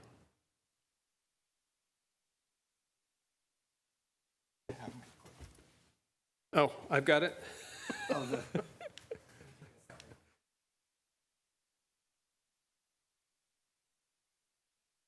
I did. So I think the committee in general thinks the flat roof works. Yep. All right. So 2B, was that 2B?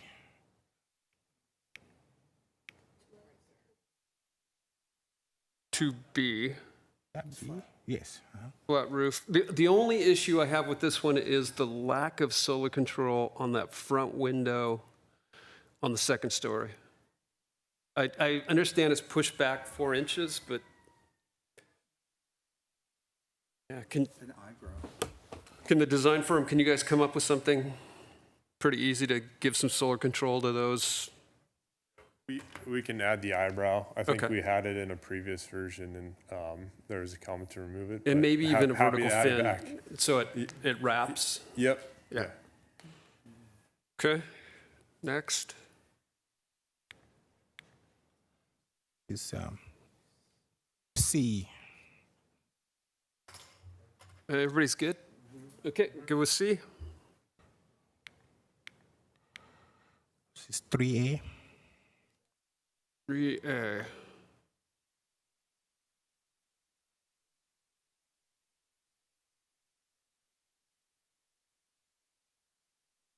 Good?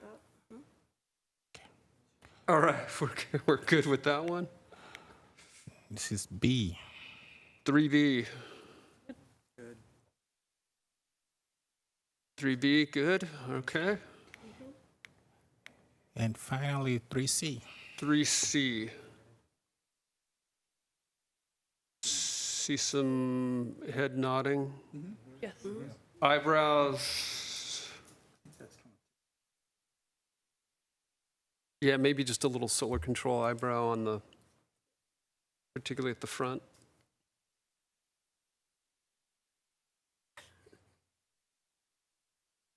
Edward, is that all the variations? Yeah, that's it, sir. Okay. All right. A motion. Somebody want to formulate a motion here? I make a motion. Maybe staff, if you could just read the notes on if you took notes on what was suggested, and then the motion maker can just adopt those. Sure. So what I got was look at replacing the bottle brush tree with Bottle tree. bottle tree. Bottle tree, yeah. Thank you. With an alternate tree. Reevaluate the roof of elevation 2A, specifically the second story. Additional solar control for the second floor front elevation window for 2B, and additional solar control for the front elevation of elevation 3C. What I have. Okay, and for the motion maker, the applicant will work with staff for the approval of these items. It doesn't need to come back to us. Okay. I think you just Okay. made the motion.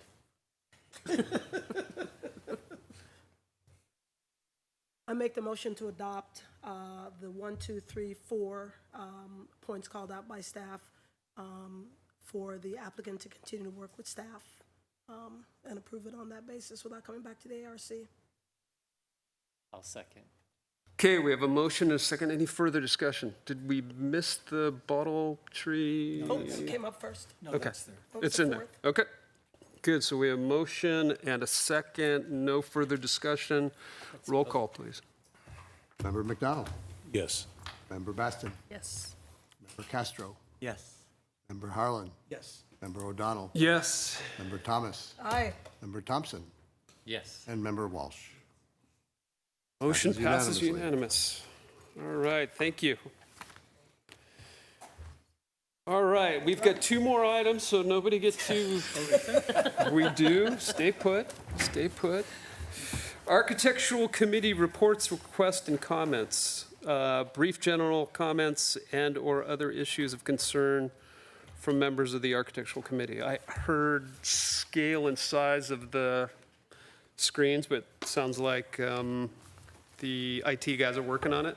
Yeah, so I think we have a couple issues to resolve there. One is making sure that the iPads work as intended so that you can manipulate and zoom in on the plans that we're providing you digitally. And the second is just, I do think part of it is that we're in this space, which is a more formal space than we're typically in when we are in the large conference room next door, which there's a conflict just for tonight. I think this meeting runs a little bit more collaboratively and openly, and I think we have a little bit more ability to get closer to the screens and do essentially what we've done here tonight in a better way. But we'll consider alternate ways of making sure that you have access to the information you need. So can we take that as the planning director's report?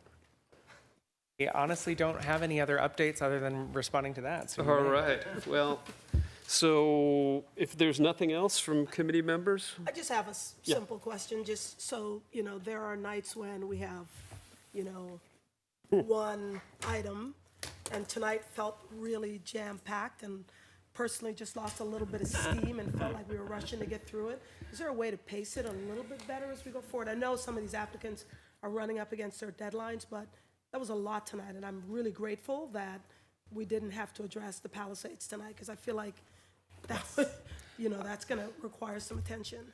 I think a couple things on that. One, we seem to, because of the August break, part of it is that. So I think we get a bit of a rush in July that somehow we were spared of here at ARC, but Planning Commission had something like 5 items at their July 24th meeting. And I think you kind of ran into items weren't ready. They got kicked over to September, and we were dark for essentially 6 weeks. But we are typically looking at that and trying to keep the meetings manageable.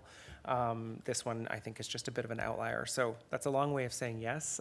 We're certainly on the same page, Member Thomas, of not wanting to be here very late I know and you guys losing have had a steam. longer day than we have. But this one, I think, was just a bit of an outlier. So absolutely. Terrific. I'm gonna Thank you, need a- Mr. Hadwin. I'm gonna need a cracker in the future. And water. You are a cracker. I'm parched. All right. Anything else? So we'll adjourn this meeting at 8:10 on this beautiful Tuesday. Thank you, everyone. Thank you. Nice job, staff. Thank you. Thank you.